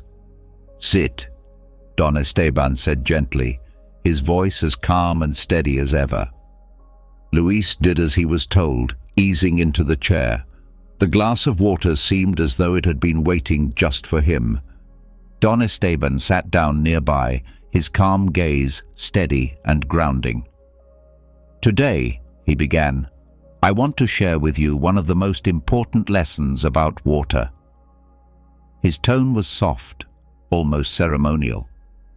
The way we drink is just as important as how much we drink and when we do it. Many people consume water without a thought, mindlessly, like it's nothing more than a tool to quench thirst. But water is life itself. It deserves our respect. Luis nodded slowly, recalling earlier teachings about balance and listening to the body's cues. But now, the atmosphere had shifted. Don Esteban wasn't just speaking about water in terms of health. He was speaking of it as something sacred, a deeper experience, almost a ritual. "I want you to drink this glass of water," he said, pointing to it. "But do so slowly, with full awareness. Don't drink just to quench your thirst. Drink to feel, to truly experience." Luis picked up the glass, feeling its weight and the coolness of the water within. The chill of the glass contrasted with the warmth of his fingers. He marveled at how the water shimmered in the light, each tiny movement sending soft ripples across the surface. He brought the glass to his lips and took a careful sip. The sensation was different.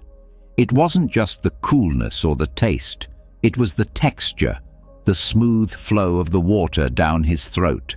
Each sip became a full-body experience, a sensory encounter from the moment the water touched his lips to the instant it disappeared within him. He took another sip, this time closing his eyes to deepen his focus. The water moved gently through him, not just hydrating him, but bringing a sense of mental clarity. For the first time, drinking water wasn't something automatic. It was a practice in mindfulness, a way of anchoring himself fully in the present. "When you drink water like this," Don Esteban said, "you're remembering your connection to nature. This water has journeyed through rivers, fallen as rain, flowed beneath the earth.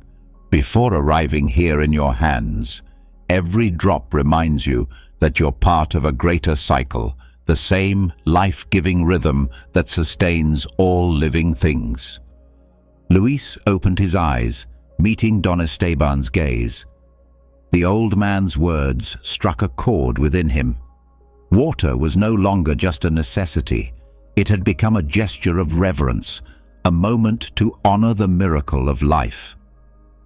"Why have I never thought of it this way before?" Luis asked in a whisper, almost afraid to disturb the sacred silence of the moment. Don Esteban gave a gentle smile, his expression full of warmth and understanding. "Because we live in a world that's forgotten how to appreciate the small things. We chase after the grand, the visible, and we overlook the details that carry the deepest truths. Breathing, water, touching the earth. These are simple acts that bind us to life itself, if we are only willing to notice." Luis nodded slowly, feeling a shift within himself.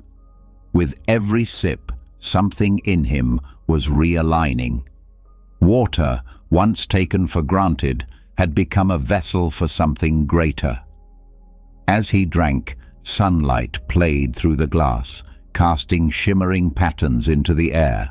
The soft sound of swallowing mingled with birdsong outside the cabin, forming a quiet symphony of peace and presence. "Water is also a teacher," Don Esteban continued. "It teaches us to be patient, to move with grace. No matter how many obstacles it meets, it finds a way forward, slowly, steadily, without force. If you can learn to drink water with awareness, you'll also learn to live with that same mindfulness." Luis took the final sip, setting the now empty glass gently on the table. But this time, the act didn't bring the usual feeling of physical relief. Instead, he felt gratitude, deep and humbling, for every drop that had passed through him. A sense of fullness washed over him, not of the body, but of the spirit. "Why does everything here feel like it holds a deeper meaning?" Luis asked, gazing at Don Esteban. The old man leaned back in his chair, folding his hands serenely in his lap. Because that's what life is.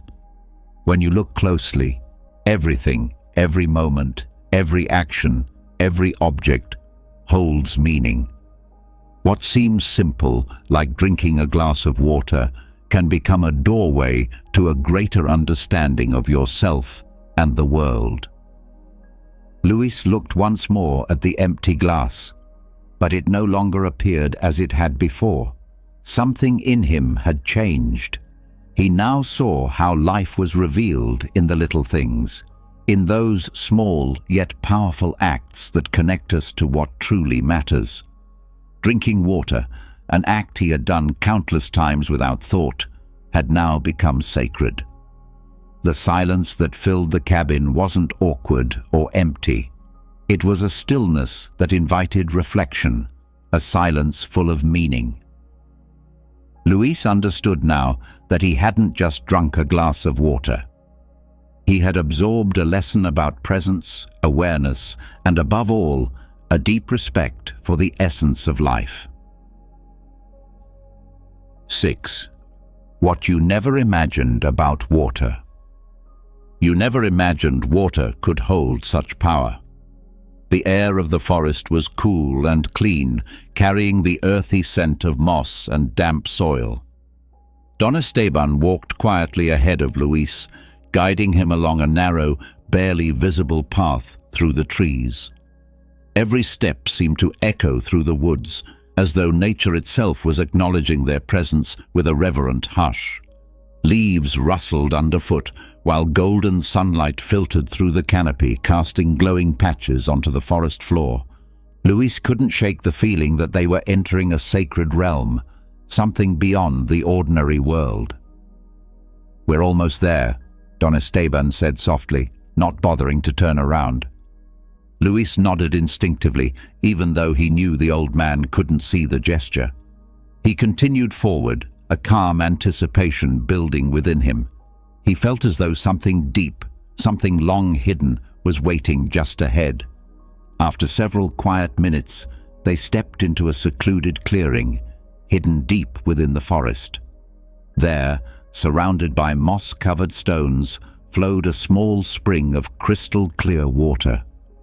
The sound of water gliding over smooth stones filled the air with a gentle, unbroken whisper. The space radiated peace, a stillness so complete it felt sacred.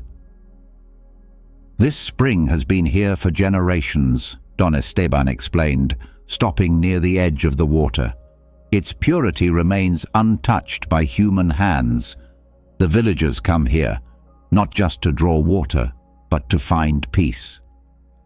Luis stared at the water as it flowed with a serene, almost hypnotic rhythm. Sunlight played across its surface, creating luminous reflections that danced over the rocks.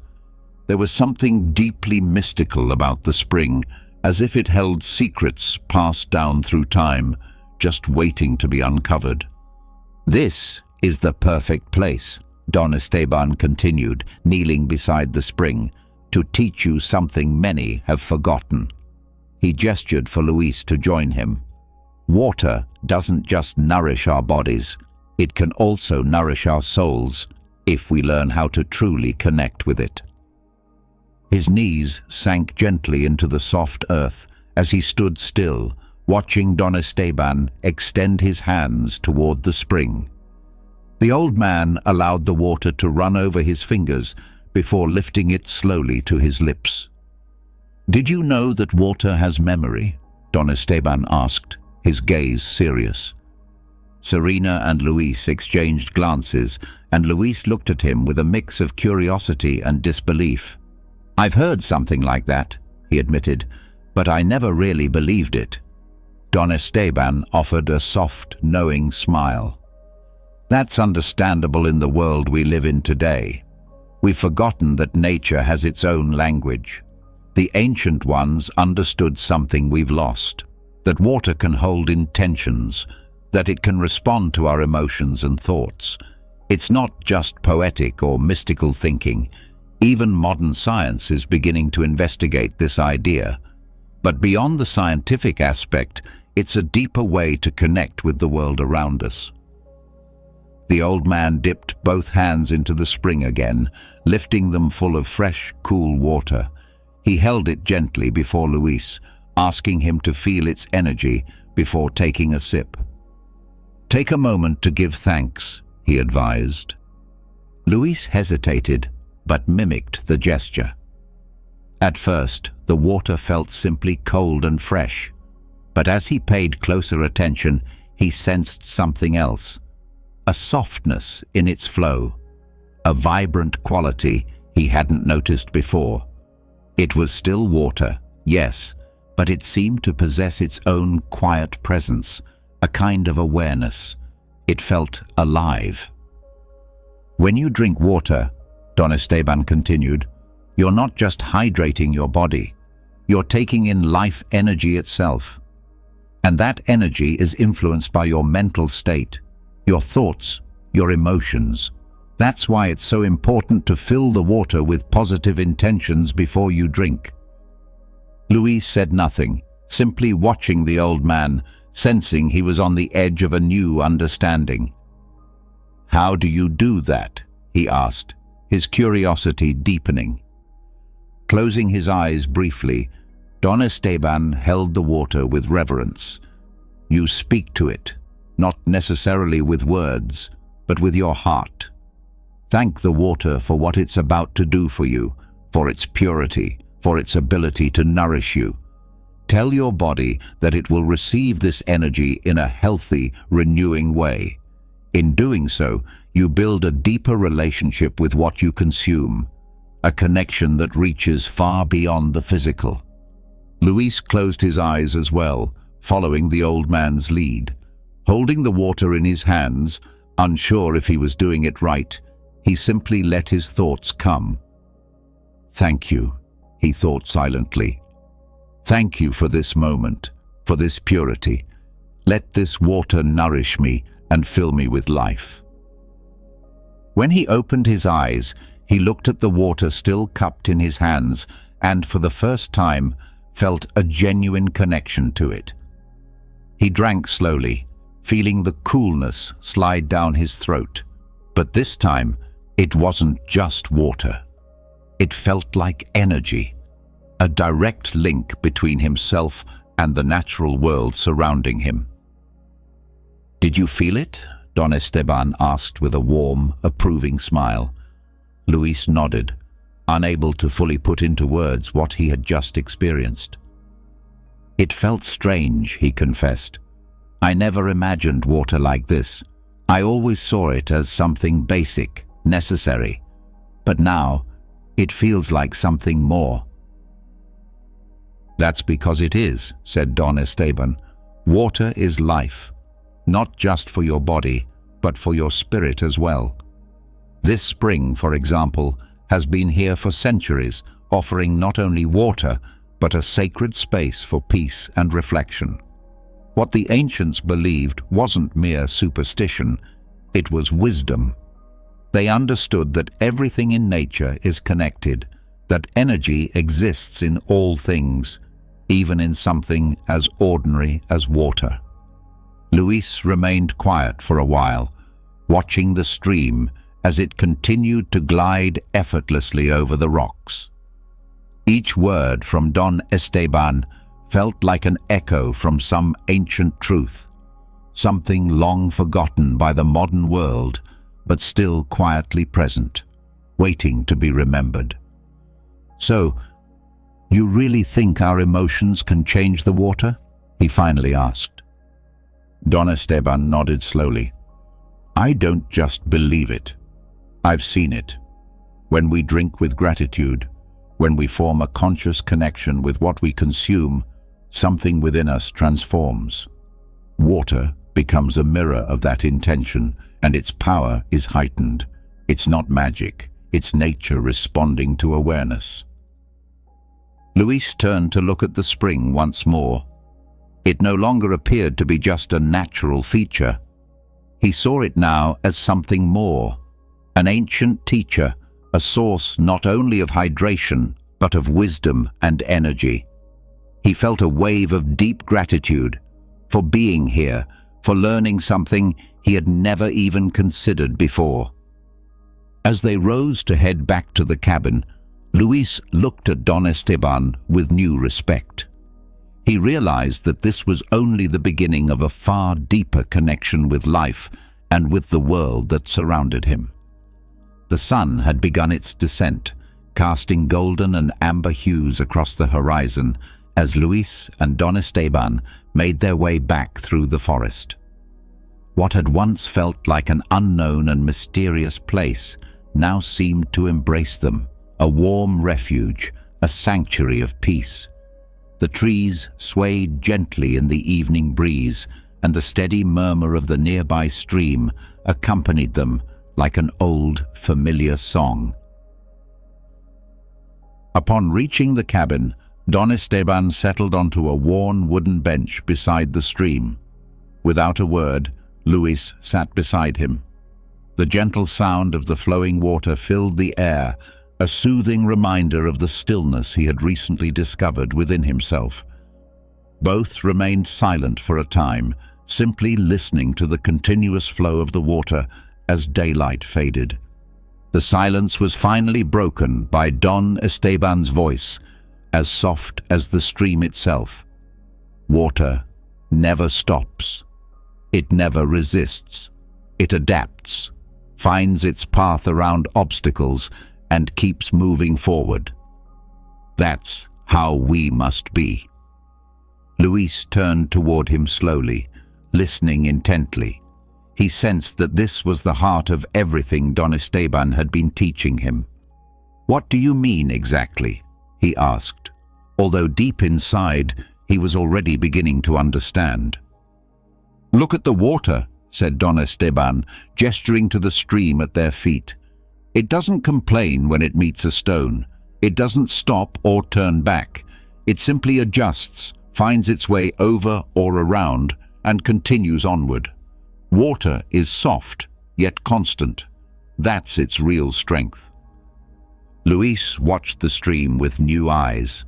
The water flowed on, unconcerned by the pebbles, roots, or turns in its path. Every obstacle was navigated with grace, not resistance. It was as if the water understood that, regardless of the twists and turns, it would eventually reach its destination. "Life," Don Esteban continued, "is filled with obstacles. But how we respond to them, that's what determines our journey. If you meet challenges with rigidity and a closed mind, they will break you. But if you learn to flow like water, to adapt without losing your essence, then you can overcome anything." Luis remained silent, letting the old man's words settle inside him. He knew they were true. He had spent so much of his life resisting, fighting circumstances, trying to control outcomes. But now, watching the endless current of the stream, he realized there was another way to live. "How do you do that?" he finally asked, barely above a whisper. "How do you learn to flow?" Don Esteban gave a gentle smile, as if the answer were both simple and profound. "Listen, observe, and let go," he said calmly. "Water doesn't cling to any shape, and it doesn't try to force a result. It just moves. In the same way, you must learn to accept what life brings. Be present, without holding on to how you think things should be. Keep your heart and your mind open." Luis remembered everything he had been taught: the mindful way of drinking water, the precise amount his body truly needed, the sacred bond with nature. It all seemed now like threads in a much larger tapestry, a message about life itself. Life, like water, is fluid, ever-changing, ever-moving. "The key," Don Esteban said, "is to live in the present. When you cling to the past or worry about the future, you lose your ability to flow. You end up swimming against the current. But when you learn to be here, now, to accept what is, then you become like water, able to move through life with grace." Luis felt a deep, unfamiliar peace settle within him. For the first time, he truly grasped that all of Don Esteban's teachings wasn't solely about the nature of water. It was always about something deeper, something greater. His lessons were metaphors for life itself. Water, in its simplicity and strength, had become a mirror for how I should approach existence, with fluidity, with grace. In the gentle flow of the stream, I began to understand the importance of adaptability and the quiet power of gratitude. The silence that followed our conversation wasn't awkward or empty. It was serene, filled with understanding. The men remained still, gazing at the ever-moving stream, a steady, living symbol of nature's rhythm, of time pressing forward, and of life's relentless journey. Luis, standing there, experienced something profound within himself. Something shifted.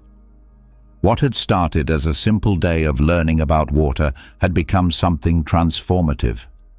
He was no longer the same man who had begun the morning. Life, he realized, wasn't about trying to control every detail. It wasn't about resisting the winds of change or battling every twist of fate. "Sometimes life takes you down paths you never expected," said Don Esteban gently, as though he were speaking directly to the thoughts forming in Luis's heart. "And in those moments, you must remember, like water, you will always find your way, even if it's not the path you imagined." Luis closed his eyes, letting those words sink deep into his spirit. The wisdom of the old man wasn't just heard, it was felt. He understood now that true strength didn't lie in standing firm against the current, but in learning how to move with it. Life, like water, was wild, unpredictable, and full of unknowns, but it was also rich with potential. If he could learn to flow with it, to move without force, without clinging, without fear, then perhaps he could find peace, even when life grew difficult. The sound of the creek played on, soft and unwavering, like the gentle pulse of nature itself. Luis opened his eyes and looked at Don Esteban, his gaze filled with quiet gratitude and newfound respect. He didn't need grand words to express what he felt. A simple, heartfelt thank you was enough. Don Esteban nodded, his expression calm and knowing. He could see that Luis had finally grasped the last lesson. Without another word, they rose from the wooden bench and began walking back to the cabin. The day was drawing to a close, the sun slowly retreating behind the trees, but for Luis, what he had learned that day would remain with him always. He had come to understand how to drink water, but more than that, he had learned how to truly live. To live with awareness, with deep appreciation, and most importantly, with the ability to move through life like water. Not clinging, not resisting, simply flowing. The sound of the stream stayed with him, not just in his ears, but in his heart, a constant reminder that would echo through every step of his journey. All right, let's get real. Ever notice how some people just love to test your boundaries? They interrupt, make passive-aggressive comments, or act like your time and feelings are optional, and we're supposed to just smile and let it slide? Not today. If you're done putting up with people who don't respect you, this video is for you. Today, I'm breaking down brutally honest, maybe even a little controversial, ways to handle disrespect without losing your cool and without sacrificing your self-respect. So buckle up, because by the end of this, you'll have every tool you need to show people exactly where the line is drawn. Let's dive in. 1. Embrace the silent stare. Let's start with one of my all-time favorite slightly savage techniques, the silent stare. Now, you might be thinking, really? Just staring? Yes, Trust me on this. When someone's being openly rude or disrespectful, nothing throws them off more than a long, calm, completely unbothered stare. People who disrespect others are usually looking for a reaction. They want you to stammer, get flustered, maybe even snap back. They're looking to drag you into their drama, to make you question yourself or feel small. But when you just look at them, no words, no expressions, just steady eye contact, suddenly the power dynamic flips. Now I get it. This might sound a little passive-aggressive, but hear me out. There's something deeply unsettling about someone who doesn't give the reaction they were expecting. When you hold a steady, silent stare, you're saying without a word, "I'm not playing this game with you." It's a way of reclaiming control without even lifting a finger, and sometimes that silent stare is the clearest, most powerful no you'll ever say.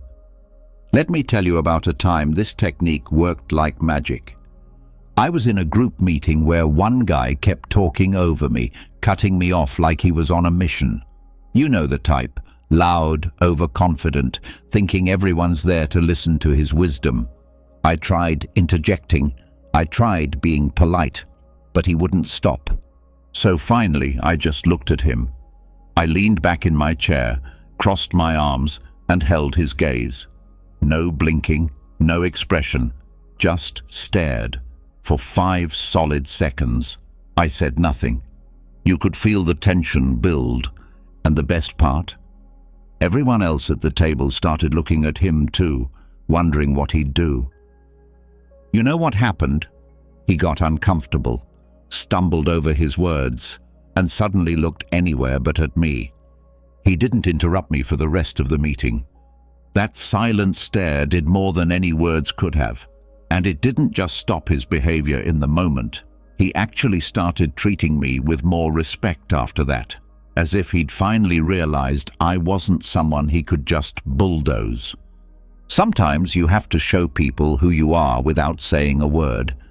Let's dig a little deeper, because this is more than just a power move. When you embrace the silent stare, it's like a reminder to them and to yourself that you don't have to dance to someone else's tune.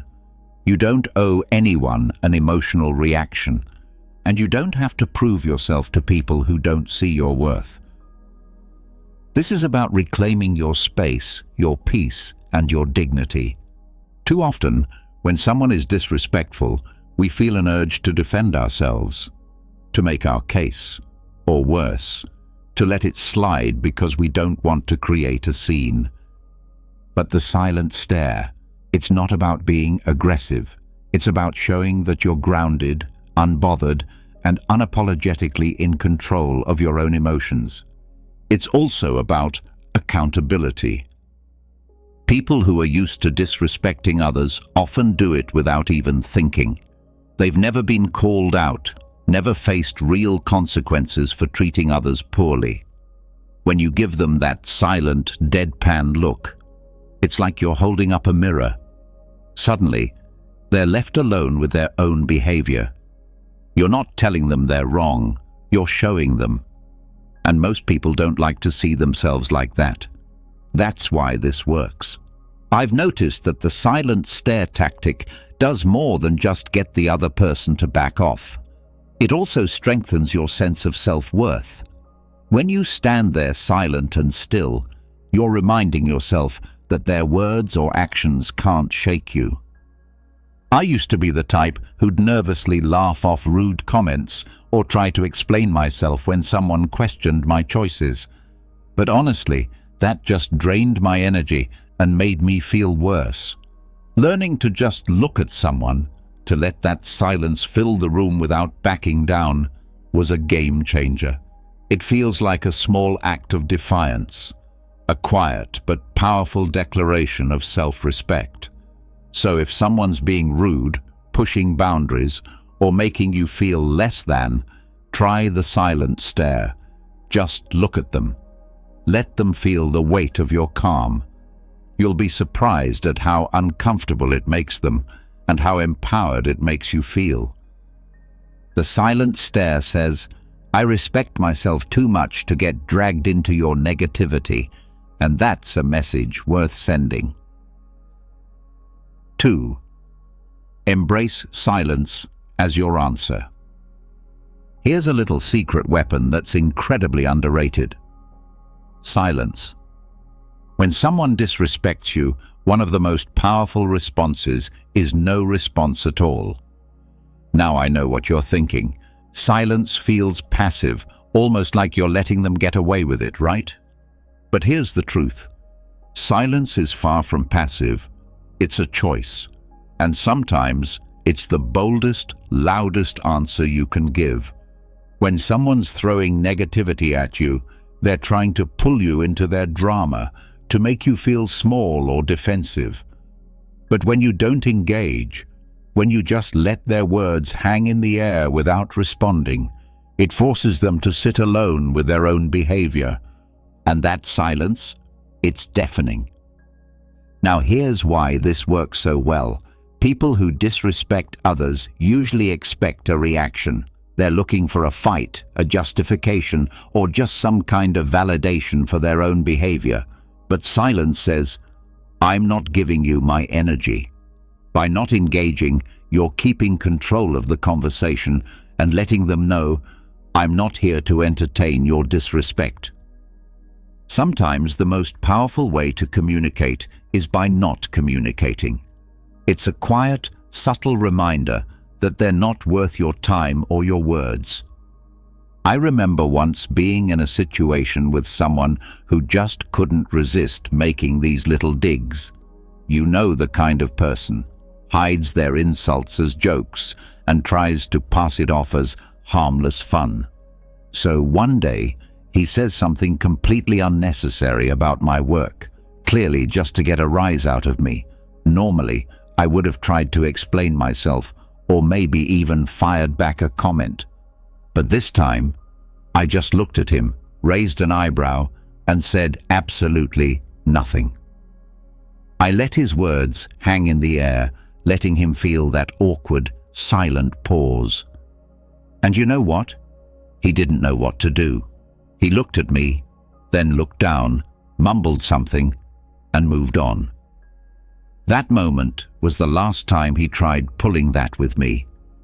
It was like he realized that if I wasn't reacting, there was no power to be gained. That's the beauty of silence. It starves disrespect of the attention it craves. Here's the deeper message. When you choose silence, you're choosing yourself. You're saying, I value my peace over your opinion of me. And that's not just empowering, it's revolutionary. So often, we feel pressured to respond, to explain ourselves, to defend our choices, or to prove our worth to people who frankly aren't interested in respecting us. But by embracing silence, you're refusing to play by their rules. You're taking a stand without lifting a finger. You're letting them know, you're not worth my words. It's not just about controlling the situation, it's about reclaiming your energy.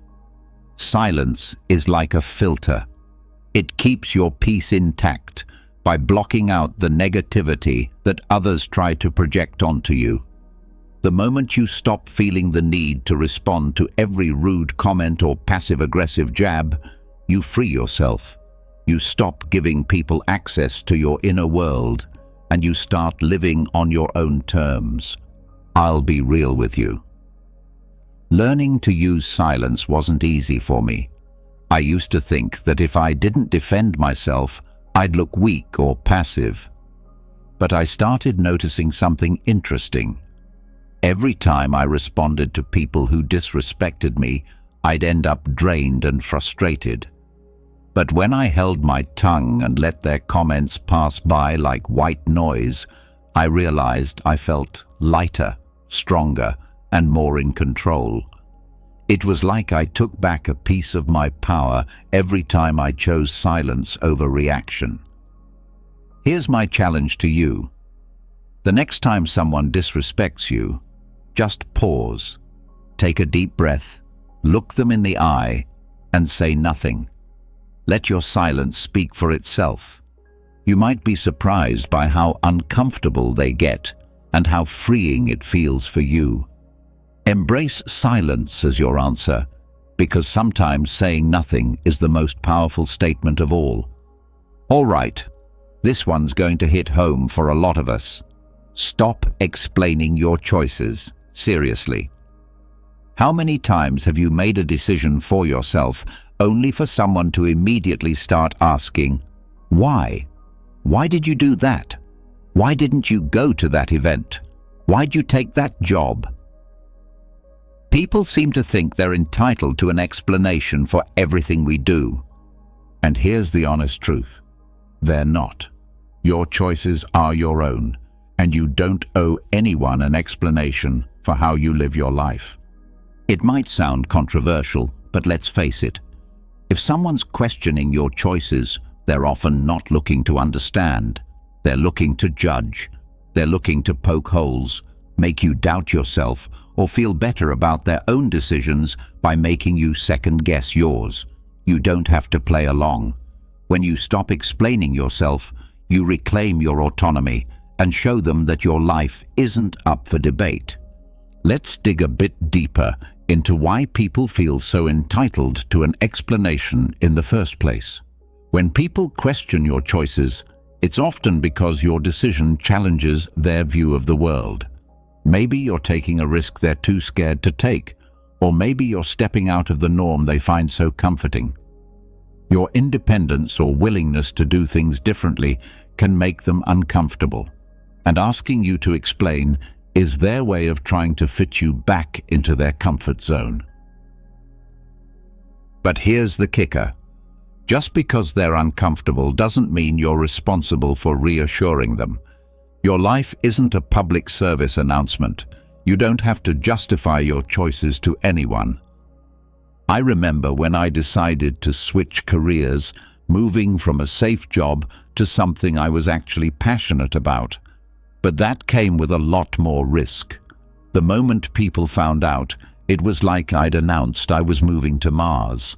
I kept getting asked, why would you leave a stable job? And how are you going to make it work? At first I'd try to explain, talk about how I wanted something more fulfilling, about how I had a plan. But I quickly realized that no matter what I said, it never felt like enough.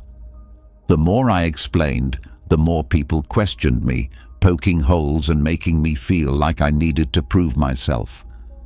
Then one day, I decided to try something new. When someone asked, "But why would you leave that job?" I simply replied, "Because I wanted to." No extra details, no breakdown of my strategy, just a simple answer. And let me tell you, it felt amazing. The silence that followed was everything. People didn't know how to respond because I'd taken away their power to question my choices. And you know what? They eventually stopped asking. Here's the real beauty of not explaining yourself. It's freeing. It's you standing in your own truth, knowing that your decisions are enough simply because you've made them. When you stop justifying your actions, you give yourself permission to live authentically, without the weight of other people's expectations. You stop wasting your energy on explanations, and you start pouring it into actually living the life you want. There's a powerful lesson here. Your life doesn't need an audience vote. Not every decision has to be analyzed or approved by others. When you stop explaining yourself, you're letting people know, I'm confident enough in my choices that I don't need your approval. Think about it. When was the last time you saw a truly confident person breaking down their decisions for others? Probably never. Because people who own their lives don't need external validation. They know that the only approval that matters is their own. Look, I've been there. I used to be the person who'd give a full PowerPoint presentation on why I was doing something just to get people on board. But over time, I realized that explaining myself to everyone was only making me second-guess my choices. So I made a pact with myself. If someone asks me about a decision, I'll answer briefly, maybe give a sentence or two. If they push for more, I smile and move on. And you know what? Life got a lot lighter.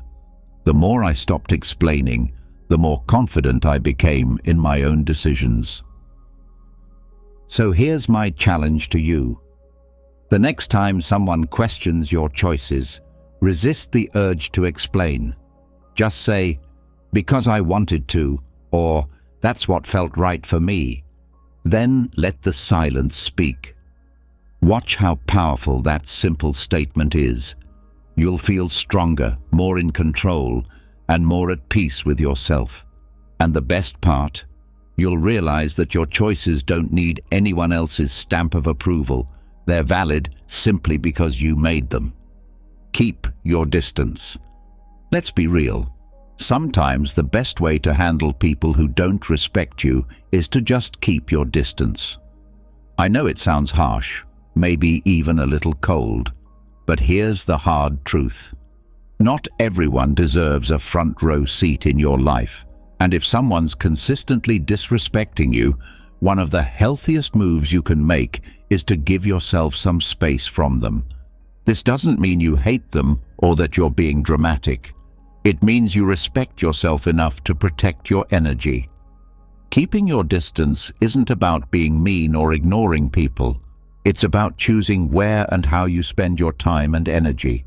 Imagine your life as a limited access club. Not everyone gets a VIP pass. If someone's constantly crossing your boundaries, making you feel small, or just radiating negativity, why on earth would you keep them close? It's okay to step back. In fact, it's crucial. Distance can give you the clarity to see things as they really are, free from the fog of emotional manipulation or guilt. Think about it. When you keep people who disrespect you close, it's like inviting them to a mental and emotional buffet where they take, criticize, and judge as much as they want. And then we wonder why we feel drained, anxious, or frustrated. Giving yourself space from these people is an act of self-preservation. It's about protecting your mental health, preserving your peace, and making room for people who actually respect and uplift you. Letting go of the guilt around distancing yourself can be liberating. You're not obligated to keep disrespectful people in your orbit. I'll share a little story. I once had a friend who would always find a way to make snide comments about every choice I made, my career, my relationships, even my taste in music. At first I thought, well, that's just how they are. Maybe I'm overreacting.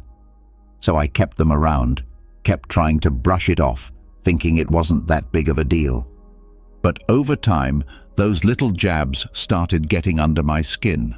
I realized I was walking on eggshells, always bracing myself for the next criticism or the next joke that felt more like a punch. One day, I decided to try a different approach. I didn't make a big announcement or call them out. I just started limiting my time with them. Instead of seeing them every week, I'd see them maybe once a month. And guess what? I felt lighter. I felt freer. And in that space, I realized just how toxic that friendship had become. Distancing myself gave me the mental clarity to see that I deserved better friends. Friends who would build me up instead of tearing me down. Here's the thing. Some people are going to tell you that keeping your distance is selfish. They'll say, but they're family, or you've been friends for years.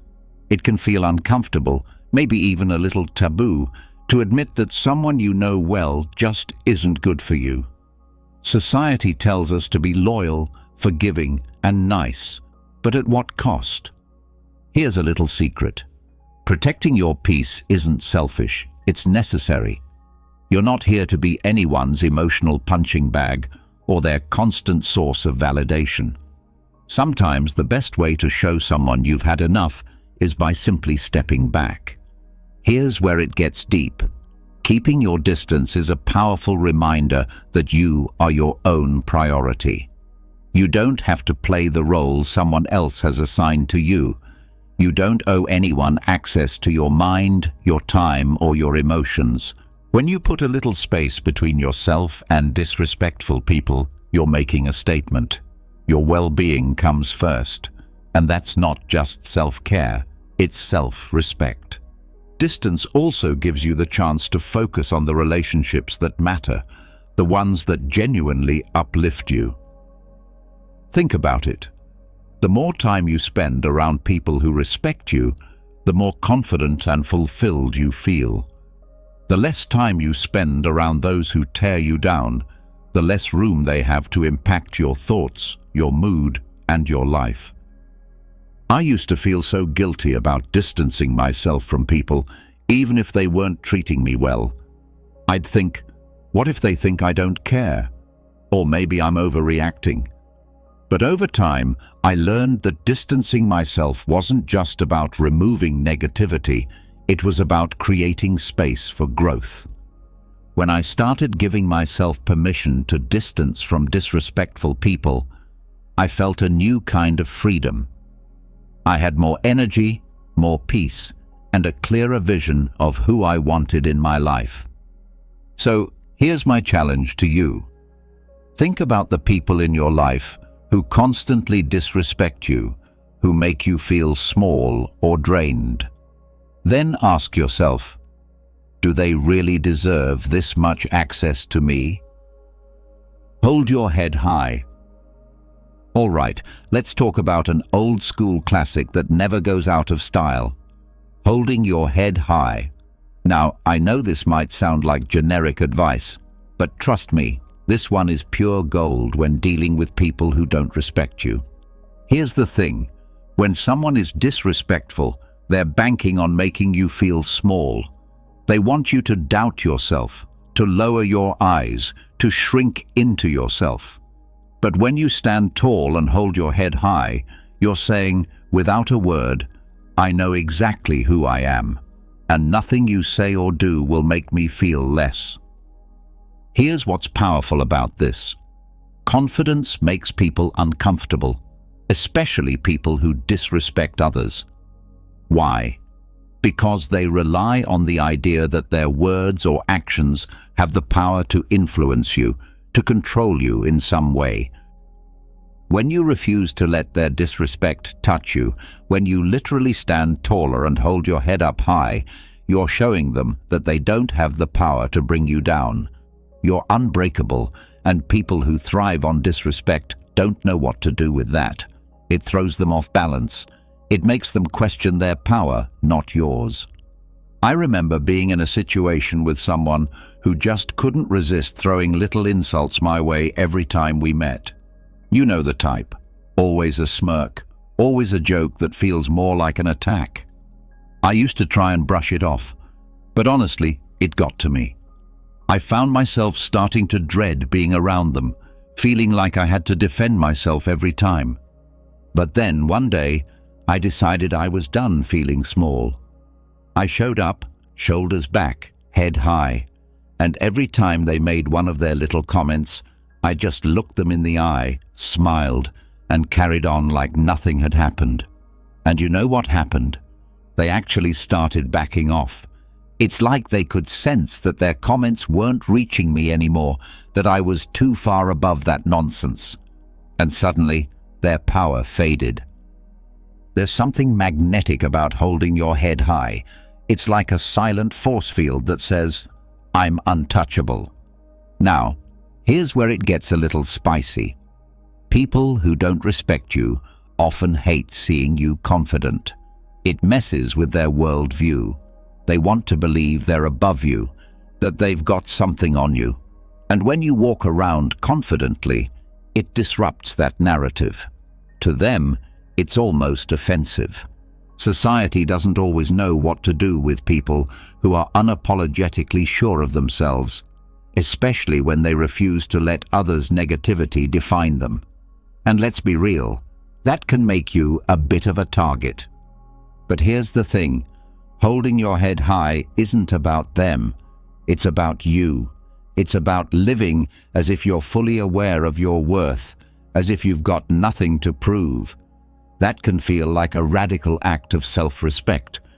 When you hold your head high, you're making a statement about your self-worth. You're declaring that, no matter what, you see yourself as valuable, deserving of respect, and inherently enough. Here's the deeper message. Self-worth isn't something you earn from others. It's something you claim for yourself.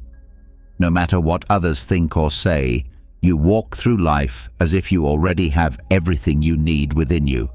And guess what? You do.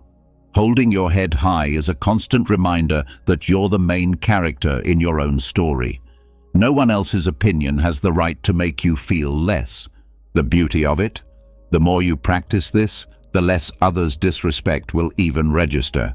You'll be too busy living in your own lane, too secure in who you are, to be bothered by anyone else's attempts to knock you down.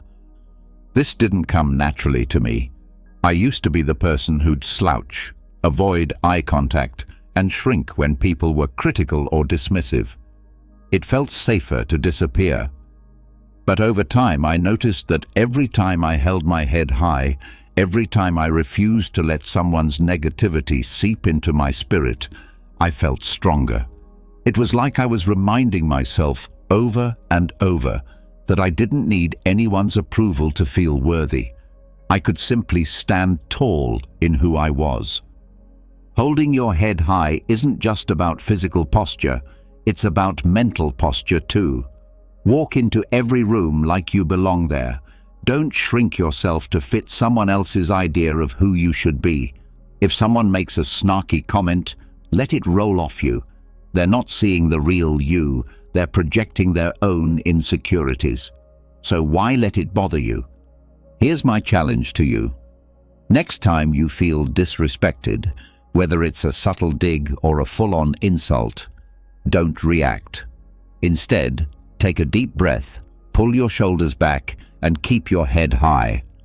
Look them straight in the eye, as if to say, I see you, but I'm above this. You'll feel a rush of confidence, a sense of peace that comes from knowing their words hold no power over you. Holding your head high is more than just good posture. It's a powerful, silent statement of your self-respect. It says, I know who I am, I value who I am, and nothing you say can change that. Because at the end of the day, respect starts with you. The more you respect yourself, the less room there is for anyone else's disrespect to stick. Stand tall, own your worth, and remember, you're worth every bit of that confidence. Life's too short to spend it bending over backwards for people who can't see your value. You don't need anyone's permission to stand tall, protect your peace, and live life on your terms. People will try to bring you down, test your boundaries, and question your choices. That's just the world we live in. But here's the thing. You get to decide what energy you let in. You set the standard for how you're treated. The best part? The more you focus on your self-respect, the more you'll attract people who see your worth, who uplift you instead of dragging you down. It all starts with you owning your power and letting the rest fall into place. So, hold your head high, embrace the silence when it serves you, and never apologize for walking away from what doesn't serve you. Today, we're going to dive into a topic that touches every single one of us. It's something we do every single day, yet many of us might not be doing it in the most mindful way. We're talking about mornings, that sacred window of time that sets the tone for how we feel and behave for the rest of the day. If you're someone who admires Stoicism, that ancient philosophy we've grown to love and lean on, you'll be glad to know that it has powerful teachings about how we should begin each day. So today, I'm going to share with you 10 things we should avoid doing as soon as we wake up, each one grounded in Stoic wisdom and principles. If you're ready to give your mornings a Stoic makeover, and begin each day with a clear, grounded, and empowered mindset, then stick with me. Let's get into it. First, let's reflect for a moment. Mornings are like a fresh beginning, a blank page upon which we can write the story of our day. So why not start it in the best way possible? The Stoics believed that the way we begin our day can greatly shape our mindset and our actions. One of the most revered Stoics, Marcus Aurelius, once said, "When you arise in the morning, think of what a precious privilege it is to be alive, to breathe, to think, to enjoy, to love." These words are a gentle invitation to recognize the value of each new day and to start it with mindfulness and gratitude. Now, before we get into the specific habits we should steer clear of, I want to ask you something. Have you ever woken up feeling anxious, irritable, or weighed down by a sense of stress? Most of us have experienced that at some point, but Stoicism teaches us a powerful truth. It's not the events themselves that affect us, it's how we perceive them. So, if we shift our perspective about mornings, we can influence our entire day. And that's exactly what we're going to learn. How to let go of certain habits that quietly sabotage our mornings and instead embrace a Stoic mindset that leads us toward peace, clarity, and joy. One of the first things we should stop doing is checking our phones immediately upon waking. I know this might be a tough one, especially in today's digital world. Many of us reach for our phones as soon as our eyes open. We check emails, notifications, social media updates. But have you ever paused to consider how this habit impacts your state of mind from the very first moment of your day? Seneca, one of the great Stoic minds, once pointed out that it's not that we have too little time, but that we waste so much of it. When we begin our day by diving into our phones, we're allowing the outside world's noise, demands, and expectations to invade our mental space before we've even had a chance to center ourselves. We rob ourselves of those precious, quiet moments of self-reflection, moments that could be used to set a meaningful tone for the day. So instead of immediately grabbing your phone, why not devote the first few minutes after waking to something more fulfilling? You could do a brief meditation, express gratitude, or simply sit in silence and soak in the peaceful energy of a new day. Marcus Aurelius reminds us that the happiness of your life depends upon the quality of your thoughts. If the first thoughts we entertain are full of stress, noise, and distraction, then that's the energy we carry with us. But if we begin the day with calm, clarity, and positive intent, we prepare ourselves for a much more productive and balanced experience. And here's why this matters. Your brain is like a sponge in the early hours of the morning. It's wide open and ready to absorb whatever you present to it. If the first thing it takes in is stress, comparison, or digital chaos, that's what it will mirror throughout the day. On the other hand, if you offer it peace, reflection, and purpose, you're laying the groundwork for a calmer, more focused day. So next time you wake up, try resisting the urge to check your phone. Give yourself those first moments as a gift. Breathe deeply. Reflect intentionally. Set a powerful tone for your day. You'll notice a significant shift in how you feel and how you respond to whatever the day throws at you. Now, let's move on to another habit that often gets overlooked: repeatedly hitting the snooze button. Let's be honest, we've all done it. The alarm goes off, and instead of getting up, we hit snooze again and again, grasping for those extra 5 minutes of rest. But as comforting as that might seem in the moment, it's not doing us any favors. Epictetus, another brilliant Stoic philosopher, said, "No man is free who is not master of himself." This quote fits perfectly here. When we keep snoozing our alarm, we're allowing laziness and a lack of discipline to steer our day right from the start. It might feel harmless, but repeatedly postponing our wake-up time actually disrupts our energy and hurts our productivity. Each time we drift back to sleep, we enter a new sleep cycle, one that we don't have time to complete. This leaves us feeling more groggy, confused, and sluggish when we finally do get up. So, what can we do instead? Marcus Aurelius offers us another piece of practical wisdom. When you wake up, he suggests, think about the privilege of simply being alive, of breathing, thinking, enjoying, and loving. Let that thought fuel you instead of giving in to the temptation to snooze.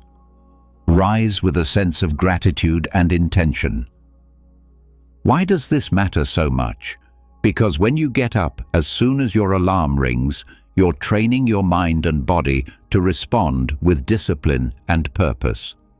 You're declaring to yourself that you are in control, not your comfort zone, not inertia. You're setting the tone of your day from a place of strength, not passivity. And that mental posture follows you into everything else you do. So, instead of allowing yourself to be dragged into the day half asleep and half willing, make the decision to rise with clarity and purpose. That one choice can create a ripple effect throughout the rest of your day. Waking up early doesn't just give us a head start on the day. It energizes us and sets a tone of determination and proactivity that can influence everything that follows.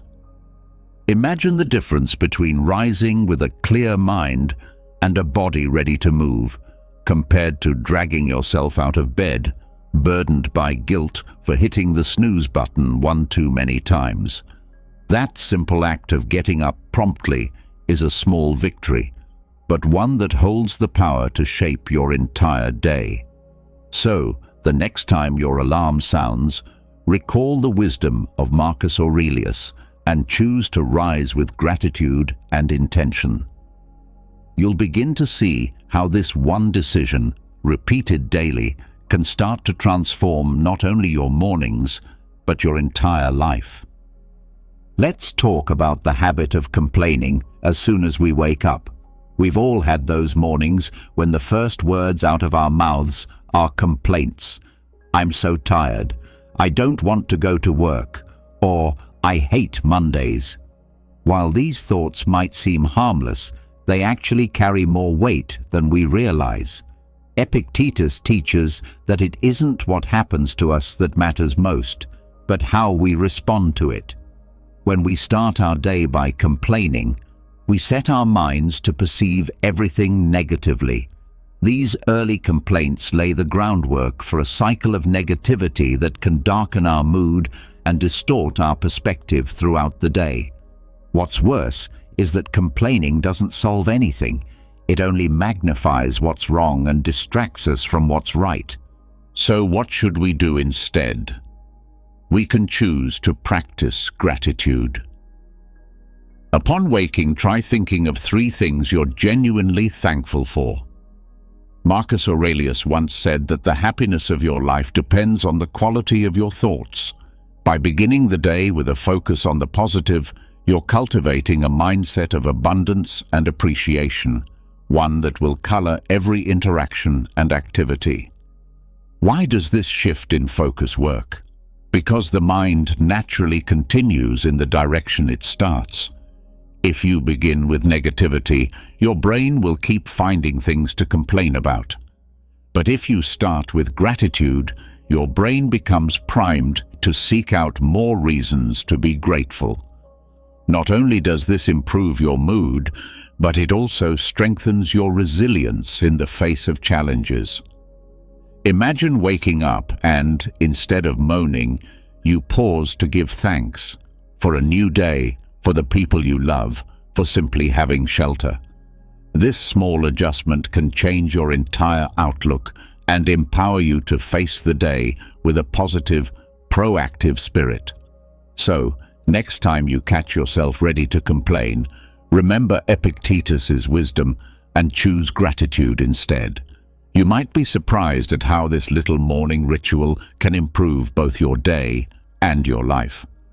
Sometimes when we wake up, especially after hitting the snooze button or sleeping in, we feel the urge to leap out of bed and rush into the day. But according to Marcus Aurelius, this kind of haste can actually be counterproductive. He warned that haste is the mother of failure. By hurrying, we invite stress into our lives from the very first moment. Skipping over those calm initial minutes can send both your body and mind into a state of unnecessary tension.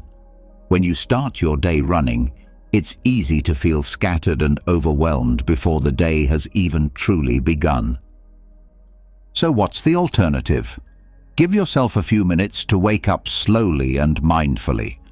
Take time to stretch, to breathe deeply, and to mentally prepare yourself for what lies ahead. Marcus Aurelius also advised us to devote only the necessary time to each task and to let go of what doesn't belong to us. This is a call to begin each day with clarity and without rushing, focusing only on what truly matters. Why does this approach work? Because a calm and centered beginning sets the tone for a peaceful and organized day. When you take a moment to stretch and breathe, you awaken your body gently and prepare your mind to meet the day's demands with focus and calm. This practice can help you feel more composed and less susceptible to stress or anxiety. Picture yourself starting your morning with stillness, reflecting briefly on your goals, and stepping into your day with a calm and intentional mindset. That one small change can dramatically shift your experience of the entire day. So next time you wake up, resist the urge to rush. Instead, take a few moments to rise slowly, purposefully, and with calm resolve. You'll find that this habit can deeply improve your morning and contribute to your overall well-being. Another important but often overlooked part of the morning routine is hydration. Many times when we wake up, we forget something as simple yet vital as drinking water. After hours of sleep, our bodies are naturally dehydrated and need water to begin functioning properly again. Seneca once said that true happiness lies in enjoying the present moment without anxious dependence on the future. But in order to fully experience and appreciate the present, our physical body must be at its best, and that starts with staying well hydrated. Skipping that first glass of water in the morning can leave you feeling sluggish and drained before the day has even begun. Many of us often forget something as simple yet essential as staying hydrated when we wake up. After several hours of sleep, our body is in need of water to function optimally. Not drinking water immediately after waking up can leave us dehydrated, which in turn can affect our concentration, energy, and overall mood. Just as an engine requires oil to run smoothly, our body needs water to start the day in the best possible way. So, what can we do instead? Simply drinking a glass of water when you wake up is an easy habit to adopt. This not only helps rehydrate your body, but also stimulates your digestive system and provides a gentle energy boost. Marcus Aurelius reminds us that the quality of our life is directly linked to the quality of our thoughts, and mental clarity is greatly influenced by how well we care for our body. Hydration is crucial for almost all bodily functions, and when you drink water in the morning, you are helping your body flush out toxins accumulated overnight and preparing it for the day ahead. It's also a simple way of showing your body that you care for it, which can positively impact your general well-being. Imagine starting the day feeling fresh after a glass of water, your body waking up and revitalizing. This small action can significantly boost your energy and focus throughout the day. The next time you wake up, instead of rushing into your daily routine, take a moment to hydrate yourself. You will see how this simple act can help you feel better and more prepared to tackle the day ahead. For many people, breakfast might seem like an unnecessary use of time, especially when rushing out the door. However, skipping breakfast can have a negative impact on our energy levels and concentration during the day. Marcus Aurelius once said that what we do now echoes in eternity, and starting the day without nourishing our body is akin to trying to start a car without gasoline. Breakfast provides the essential energy needed to begin the day with strength. Skipping it can leave us feeling weak, irritable, and less productive. Additionally, having a balanced breakfast helps control hunger levels and prevents overeating later in the day. So, what can we do instead? Spend a few minutes preparing and enjoying a nutritious breakfast. It doesn't have to be elaborate. A simple bowl of oatmeal, a fruit and vegetable smoothie, or a couple of eggs with toast will do. Epictetus teaches us that nature has given us a mouth and 2 ears so that we can listen more and talk less, which can also be applied to how we approach our meals. Pay attention to what your body needs and nourish it properly. A healthy breakfast stabilizes blood sugar levels, helping us maintain consistent energy and focus. It also improves our mood and enhances our ability to handle stress. Imagine starting your day with a meal that nourishes your body, giving you the energy to feel more in control and prepared for whatever comes. The next time you wake up, instead of skipping breakfast, take a few minutes to enjoy a nutritious meal. You'll notice how this small change can have a big impact on both your well-being and productivity. Waking up without a plan can lead to a disorganized and unproductive day. Marcus Aurelius wisely advised that we should not waste time arguing about what a good person should be. This advice is perfectly applicable to how we should approach our daily lives. Instead of letting ourselves be carried by the current, we should have a clear plan for what we want to achieve. Without a plan, it's easy to get distracted and waste time on unimportant activities. This often leaves us feeling unsatisfied at the end of the day, as though we've accomplished little. So, what can we do instead? Take a few minutes to plan your day ahead. Make a list of the most important tasks you need to complete and establish priorities. This not only helps you stay focused, but also gives you a sense of purpose and direction. A clear plan helps structure our time and energy more efficiently, avoiding procrastination and ensuring that we are working toward our goals. Epictetus reminds us that wealth is not about having many possessions, but about having few needs. When we plan our day, we can focus on what really matters and avoid wasting time on trivial matters.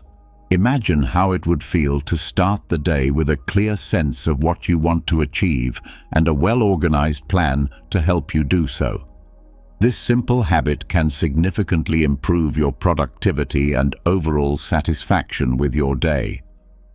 The next time you wake up, instead of diving into an aimless routine, take a moment to plan your day. You will see how this small change can positively impact your daily experience and your life as a whole. Waking up and allowing negative thoughts to flood our minds is a common occurrence. These thoughts might be worries about work, personal life, or simply the feeling of not accomplishing enough. Marcus Aurelius advises that our minds adapt and become molded by what is imposed upon them, much like how iron is shaped by the hammer. This means that while we cannot always control what happens to us, we can control how we react and how those events affect us. Allowing negative thoughts to dominate your mind first thing in the morning can set a tone of negativity and stress that may linger for hours. Such thoughts can drain your energy and motivation, making the day feel heavier and more difficult to manage. So, what can we do instead? The answer lies in practicing self-observation and redirecting our thoughts. When you wake up and notice negative thoughts creeping in, pause for a moment and ask yourself, is this really useful? Consider how you might view the situation in a more positive or constructive light. Epictetus taught us that it's not the events themselves that disturb us, but our interpretation of them. By practicing reframing, we can transform negative thoughts into opportunities for growth and resilience. This works because our thoughts have a powerful impact on our emotions and actions. When we start the day with a positive and constructive mindset, we set ourselves up for a productive and satisfying day. In addition, by training our minds to detect and redirect negative thoughts, we become more resilient and better equipped to manage stress. Imagine waking up and, instead of letting negative thoughts take over, you take control by pausing and redirecting your mind to something positive and constructive. This small change can transform your perspective, making your day feel much more manageable and enjoyable. So the next time you wake up and those negative thoughts begin to surface, remember the advice of Aurelius and Epictetus. Stop, observe, and redirect. You'll see how this simple habit can improve your morning and, by extension, your life. Another pitfall is neglecting our bodies. It's easy to get up and immediately start tackling tasks without dedicating time to our physical well-being. However, as Epictetus said, tell yourself what you will be and then do whatever you have to do. This means that we must care for ourselves to be in the best shape possible to face the day. Neglecting our bodies first thing in the morning can leave us feeling stiff, tired, and less energized. Skipping stretching or exercise can have long-term effects on both our physical and mental health. What can we do instead? Take a few minutes to stretch or do light exercise. It doesn't need to be an extensive routine. Even a few minutes of stretching or yoga can make a significant difference. Marcus Aurelius also reminds us that the art of living is more like fighting than dancing. In other words, we need to prepare our bodies for the challenges of the day, and that preparation begins with movement. This works because movement and exercise in the morning help wake up our muscles, improve circulation, and release endorphins, which make us feel happier and more energized. By dedicating time to take care of our bodies, we also mentally prepare ourselves to face the day with more confidence and vitality. Imagine starting your day with a few minutes of gentle stretching or light exercise, feeling your body wake up and fill with energy. This simple habit can transform your physical and mental well-being throughout the day. So the next time you get up, instead of rushing directly into your daily activities, take a few minutes to care for your body.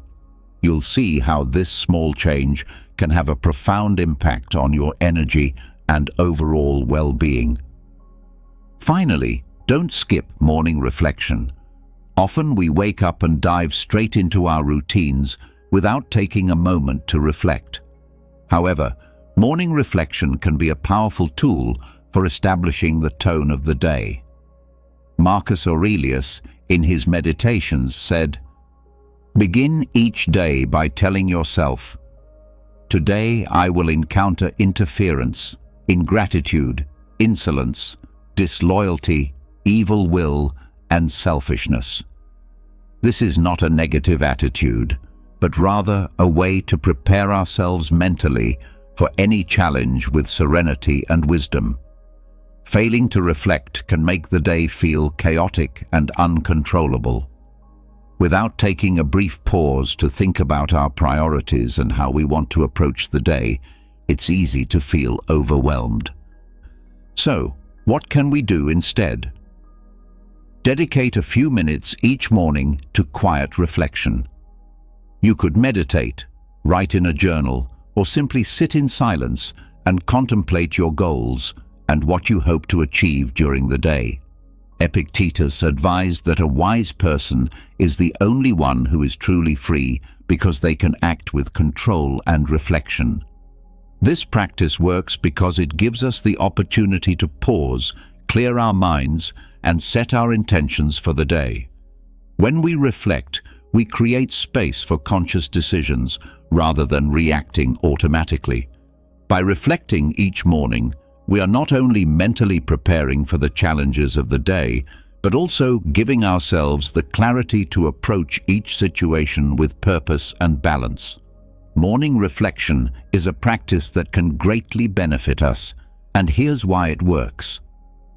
Taking time for reflection in the morning allows us to focus and set a clear intention for the day.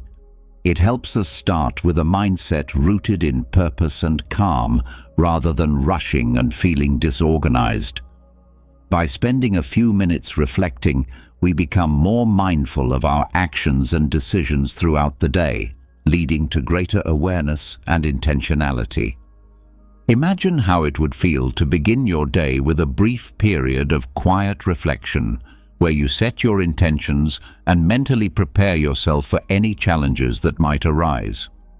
This small but powerful habit can help you feel more in control and focused, as you are better equipped to handle whatever comes your way. So, the next time you wake up, instead of diving straight into your tasks and obligations, take a few moments to reflect. You'll soon realize how this simple change can have a profound impact on your peace of mind, making you feel more grounded and productive throughout the day. Life often confronts us with the difficult reality that people are not permanent fixtures. We form deep bonds, develop emotional ties, and build relationships that feel central to our existence. But what do we do when those ties break? How do we deal with the emotional void when someone we once held dear no longer has a place in our life? Or worse, when we come to the painful realization that they never valued us the same way? These are questions that stir deep within us. How do I stop caring? Is it possible to detach emotionally without feeling like I'm losing a part of myself? This is precisely where the philosophy of Stoicism, especially the guidance of Marcus Aurelius, becomes profoundly helpful. The Stoics were not emotionless or detached in the cold sense. Instead, they mastered the art of understanding emotions, not by suppressing them, but by placing them in balance, allowing reason and clarity to lead the way. Emotional detachment, in this view, is not about becoming numb. It's about reclaiming the ability to act with calm, purpose, and strength, rather than being swept away by emotional chaos. In this article, I want to walk you through 5 enduring Stoic principles that will help you emotionally detach from someone, with Marcus Aurelius's timeless wisdom serving as our guiding light. This is not merely abstract philosophy. It is practical wisdom meant to transform the way you relate to others and to yourself. The first rule is to truly grasp the fleeting nature of life. Marcus Aurelius reminds us, everything we hear is an opinion, not a fact. Everything we see is a perspective, not the truth. When we grow emotionally attached to someone, we often become attached to our version of who they are. We create a story about their role and significance in our lives. But Stoicism teaches that all human connections are temporary. Today, someone may be at the center of your life, and tomorrow they may not be. The reasons may vary: distance, death, or simply drifting apart over time, but the outcome is the same. They leave. This idea may sound harsh at first, but it's actually liberating. It is the foundation of emotional detachment. When you embrace the reality that nothing is meant to last forever, you begin to appreciate the present more deeply. Have you ever picked up a handful of sand at the beach and tried to hold it tightly? The harder you squeeze, the faster it slips through your fingers. That's how relationships work too. The more you try to cling, the faster they fall apart.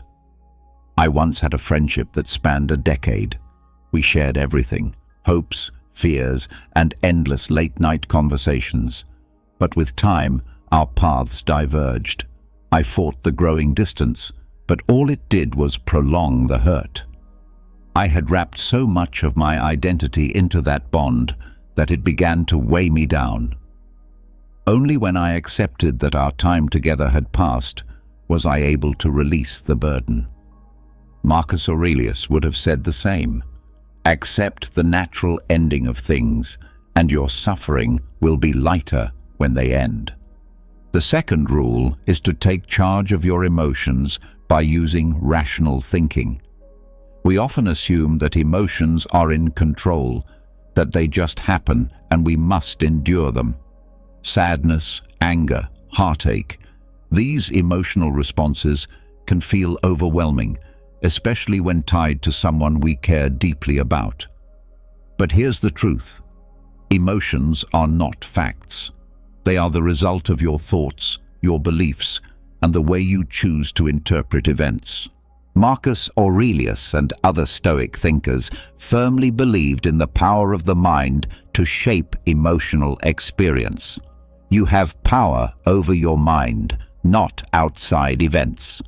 Realize this, and you will find strength. He wrote that emotional detachment begins with the realization that your mind has the ability to control your emotional state.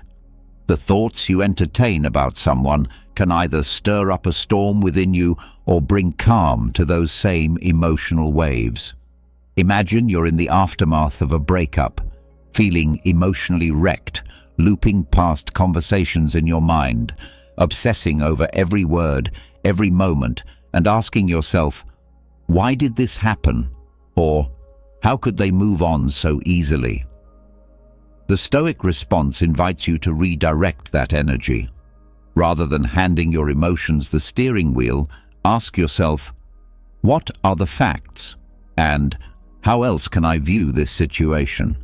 The goal is to intentionally choose thoughts that liberate you from suffering, not those that intensify it. Reflect on this for a moment. When something upsetting happens, when you argue with someone you care about, when you feel dismissed, when you're disappointed, what's the first thing you do? You interpret the situation and assign meaning to it. But in truth, it isn't the event itself that causes your emotional distress. It's the way you choose to perceive it. Marcus Aurelius once said, "The soul becomes dyed with the color of its thoughts." In other words, your emotional experience is shaped directly by your inner narrative. Let's say you send a heartfelt message to someone you care deeply about, maybe a friend, a partner, or a family member, and hours go by without a response. Instantly, your mind kicks into overdrive. Did I say something wrong? Are they angry with me? Do they even care about me anymore? As time continues to pass, those thoughts snowball. What starts as mild concern grows into irritation, maybe even anxiety or resentment. But ask yourself, what's the actual truth in this scenario? Is it the delay that's truly causing your emotional upheaval, or is it the story you're telling yourself about that delay? The Stoic approach teaches us to pause and challenge these reflexive emotional responses with rational thought. What do you actually know? The only confirmed fact is that they haven't responded yet. Everything else is built on assumption.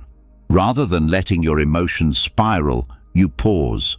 You acknowledge that your feelings, whether they're of fear, sadness, or rejection, don't stem from the reality of the situation, but from your thoughts about it.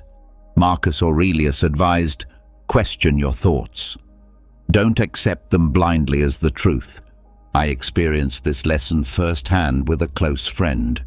We had been talking about something meaningful, and then suddenly they stopped replying. At first, I dismissed it, but as the hours passed, I felt a creeping sense of worry. I started to think, maybe they're upset with me. Maybe I said the wrong thing. By the time night fell, I had convinced myself the friendship was falling apart. I was tangled in a mess of worry, guilt, and frustration. But when I finally stopped and looked at the situation objectively, I realized that nothing had actually happened. My friend had simply gotten caught up with life. When I calmly reached out the next day, they replied with ease, unaware of the emotional storm I had stirred up within myself. In that quiet moment of self-awareness, I recalled Marcus Aurelius's timeless wisdom. Focus on what's within your control, your thoughts and actions, not on outcomes or the feelings of others. When you consciously redirect your thoughts, you begin to let go of the emotional chaos. If you're still here, I encourage you to like the video and share a moment from your own relationships when you noticed this same pattern. Your reflections could help someone else become more mindful and cultivate stronger, healthier connections. Now let's turn to the third principle: practice negative visualization. At first glance, the idea of negative visualization might seem unusual or even unhelpful. Why would anyone choose to deliberately picture the loss of someone or something they hold dear? Doesn't that just cause more emotional distress? But in truth, this ancient Stoic practice, widely embraced by Marcus Aurelius, is actually one of the most effective methods for developing emotional detachment, not by closing yourself off, but by mentally preparing for life's inevitable changes and losses. The concept is simple, yet deeply transformative. By envisioning the worst-case scenario ahead of time, you reduce its emotional impact if or when it does occur. This doesn't mean you should become pessimistic or believe that things will always go wrong. Rather, it's a way of training your mind to accept life as it truly is, instead of clinging to the way you wish it would be. Marcus Aurelius advised, "Do not disturb yourself by imagining the whole of your life's troubles at once. Instead, meet each as it arises with calmness and self-control." In other words, negative visualization is a way to build mental and emotional strength. Think of someone you're very close to, perhaps a romantic partner, a best friend, or a beloved family member. Now, try to imagine your life without them. Picture your days unfolding without their presence, their voice, their support. It may feel uncomfortable or even painful, and that's exactly the point. The Stoics believed that by confronting the possibility of loss in your imagination, you weaken its power to break you in real life. I remember using this practice when my closest friend was considering relocating to another country. We had shared so many years side by side, and the idea of them living halfway across the world filled me with anxiety and sadness. But instead of pushing those feelings away, I embraced them through visualization. I imagined daily life without them, finding joy in new routines, spending time with other people, creating new experiences. So when they finally did move, I didn't fall apart. The loss was still real and it still hurt, but I had already mentally prepared for it. That mental rehearsal made all the difference. Another powerful aspect of negative visualization is the recognition that loss is a natural part of the human experience. Everything you value, whether it's a relationship, a situation, or a possession, will eventually pass, whether through change, separation, or death. This isn't meant to be a depressing realization, but a freeing one. When you stop assuming that things will always remain the same, you also stop feeling entitled to their permanence. And when that sense of entitlement fades, the fear of losing those things starts to fade with it. Think about how most of us approach relationships. When we enter into one, we often assume it will last forever. We don't plan for it to end. But the truth is, there are no guarantees. The Stoic mindset doesn't ask you to give up on love or connection. It asks you to value them fully while they last, with the understanding that change is always possible. This shift in thinking allows you to love more freely and appreciate each moment for what it is, rather than trying to control or prolong it. I once found myself in a relationship where I was overwhelmed by the fear that it might end. That fear consumed me. I tried to hold on tighter, to control every detail, to protect the relationship at all costs. But when I began practicing negative visualization, something shifted. I pictured what life might look like afterward. It was hard, even painful, but it helped me to stop obsessing over keeping things perfect. It reminded me to be thankful for what I had in the present. And when that relationship eventually ended, I wasn't as shattered as I feared. I was prepared.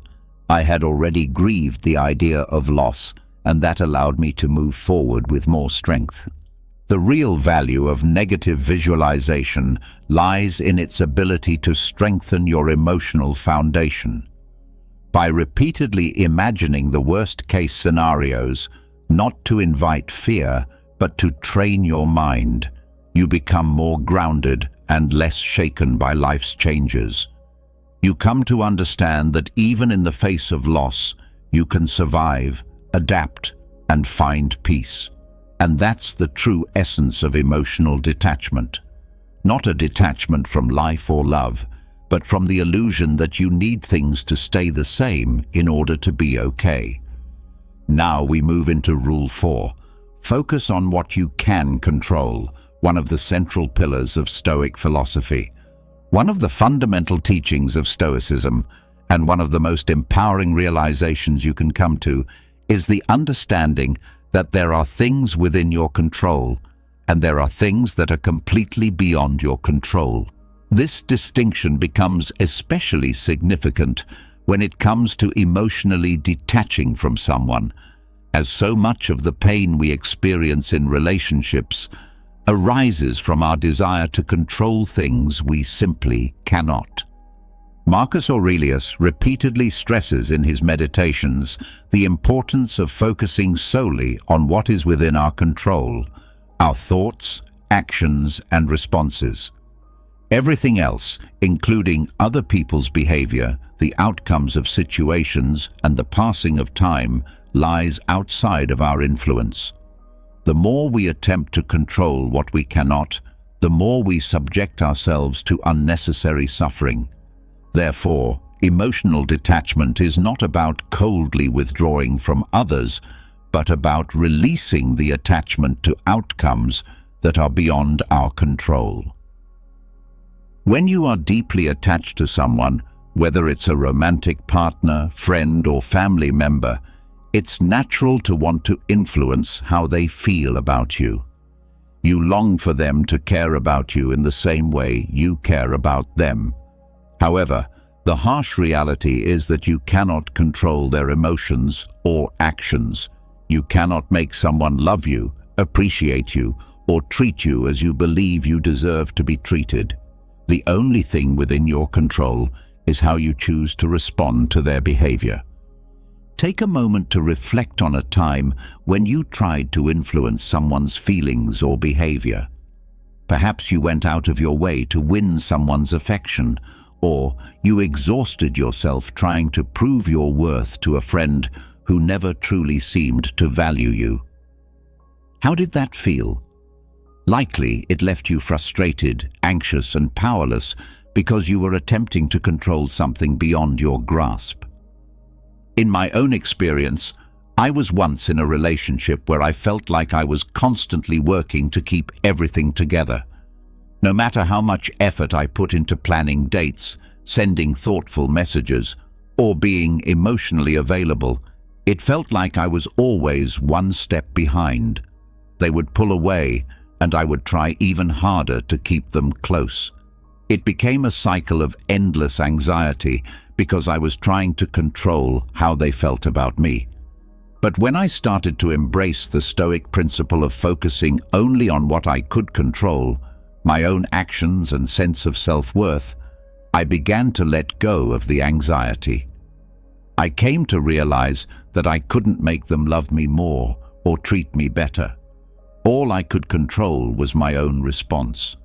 In that moment, I chose to detach, and the relief that came from letting go of that emotional burden was immense. One of the most liberating things you can do for yourself is to embrace emotional autonomy, the understanding that your happiness, peace, and emotional stability should not be dependent on someone else's behavior or feelings. When you place your emotional well-being in the hands of another person, you give away your power. You become a prisoner to their actions, moods, and decisions. Imagine you are in a friendship where you constantly feel sidelined. Your friend no longer makes time for you as they once did, and you begin to feel neglected. Naturally, this will hurt, and you may find yourself dwelling on what you did wrong or wondering why they've pulled away. But here's the critical point. Their behavior is beyond your control. The only thing you can control is how you respond. Do you want to spend your energy chasing after someone who doesn't value you, or would you rather focus on nurturing the relationships and activities that bring you joy and fulfillment? When you shift your focus to what is within your control, your own emotional state, you begin to take back your power. You stop relying on someone else's validation or attention to feel whole. Instead, you create your own emotional balance, independent of the external circumstances around you. In my own life, I've experienced friendships where I realized I was giving far too much influence to how the other person treated me. If they were distant or dismissive, I'd feel unworthy, but if they were warm and attentive, I'd feel valued. This constant emotional roller coaster was exhausting, but when I began applying Stoic principles, I made a conscious choice to stop tying my self-worth to how others acted.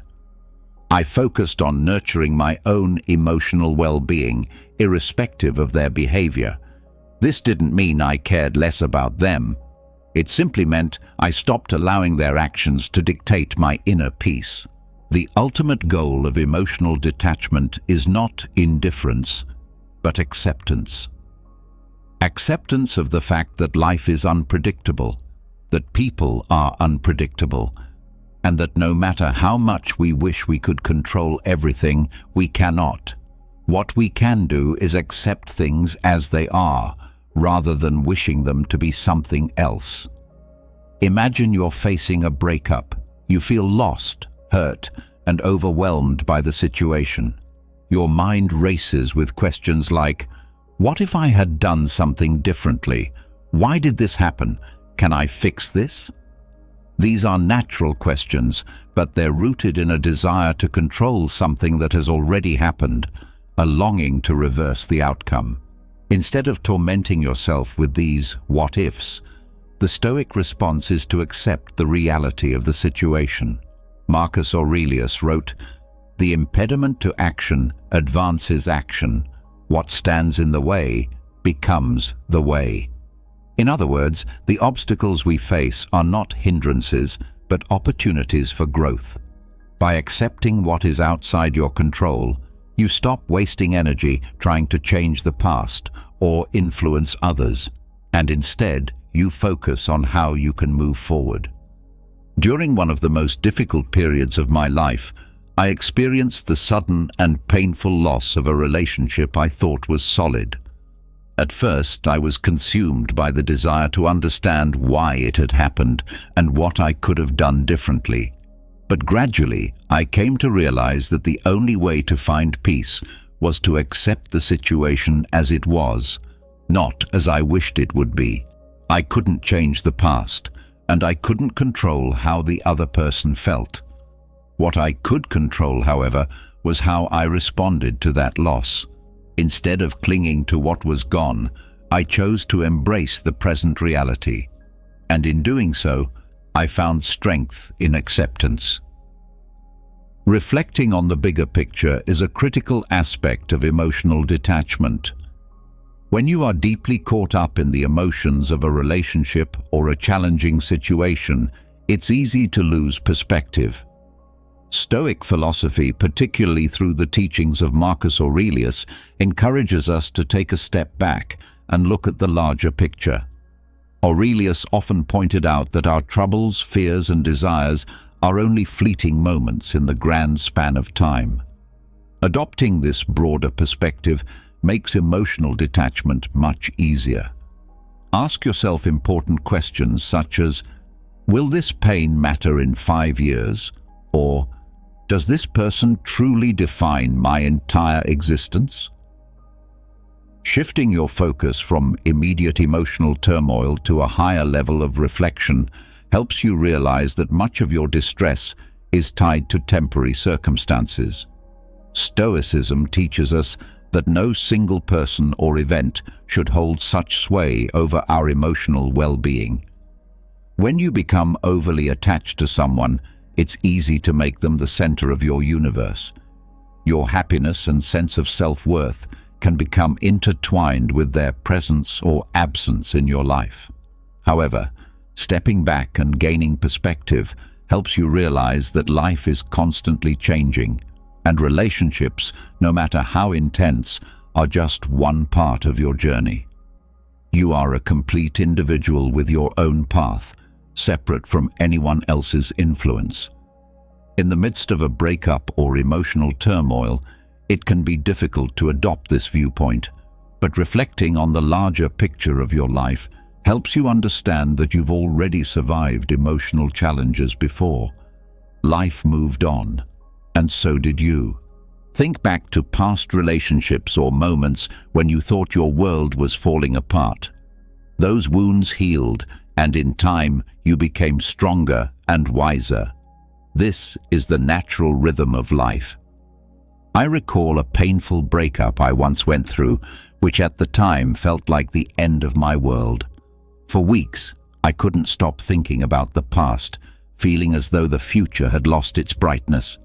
But eventually, I allowed myself to reflect on the broader scope of my life. I realized that while this person had been important, they were not the defining factor of my existence. They were part of my journey, but not the entirety of my story. By taking a step back, I saw that the relationship was just one chapter in a much larger narrative, and I began to emotionally detach. The Stoics, especially Marcus Aurelius, often spoke about the impermanence of all things, relationships, emotions, and situations.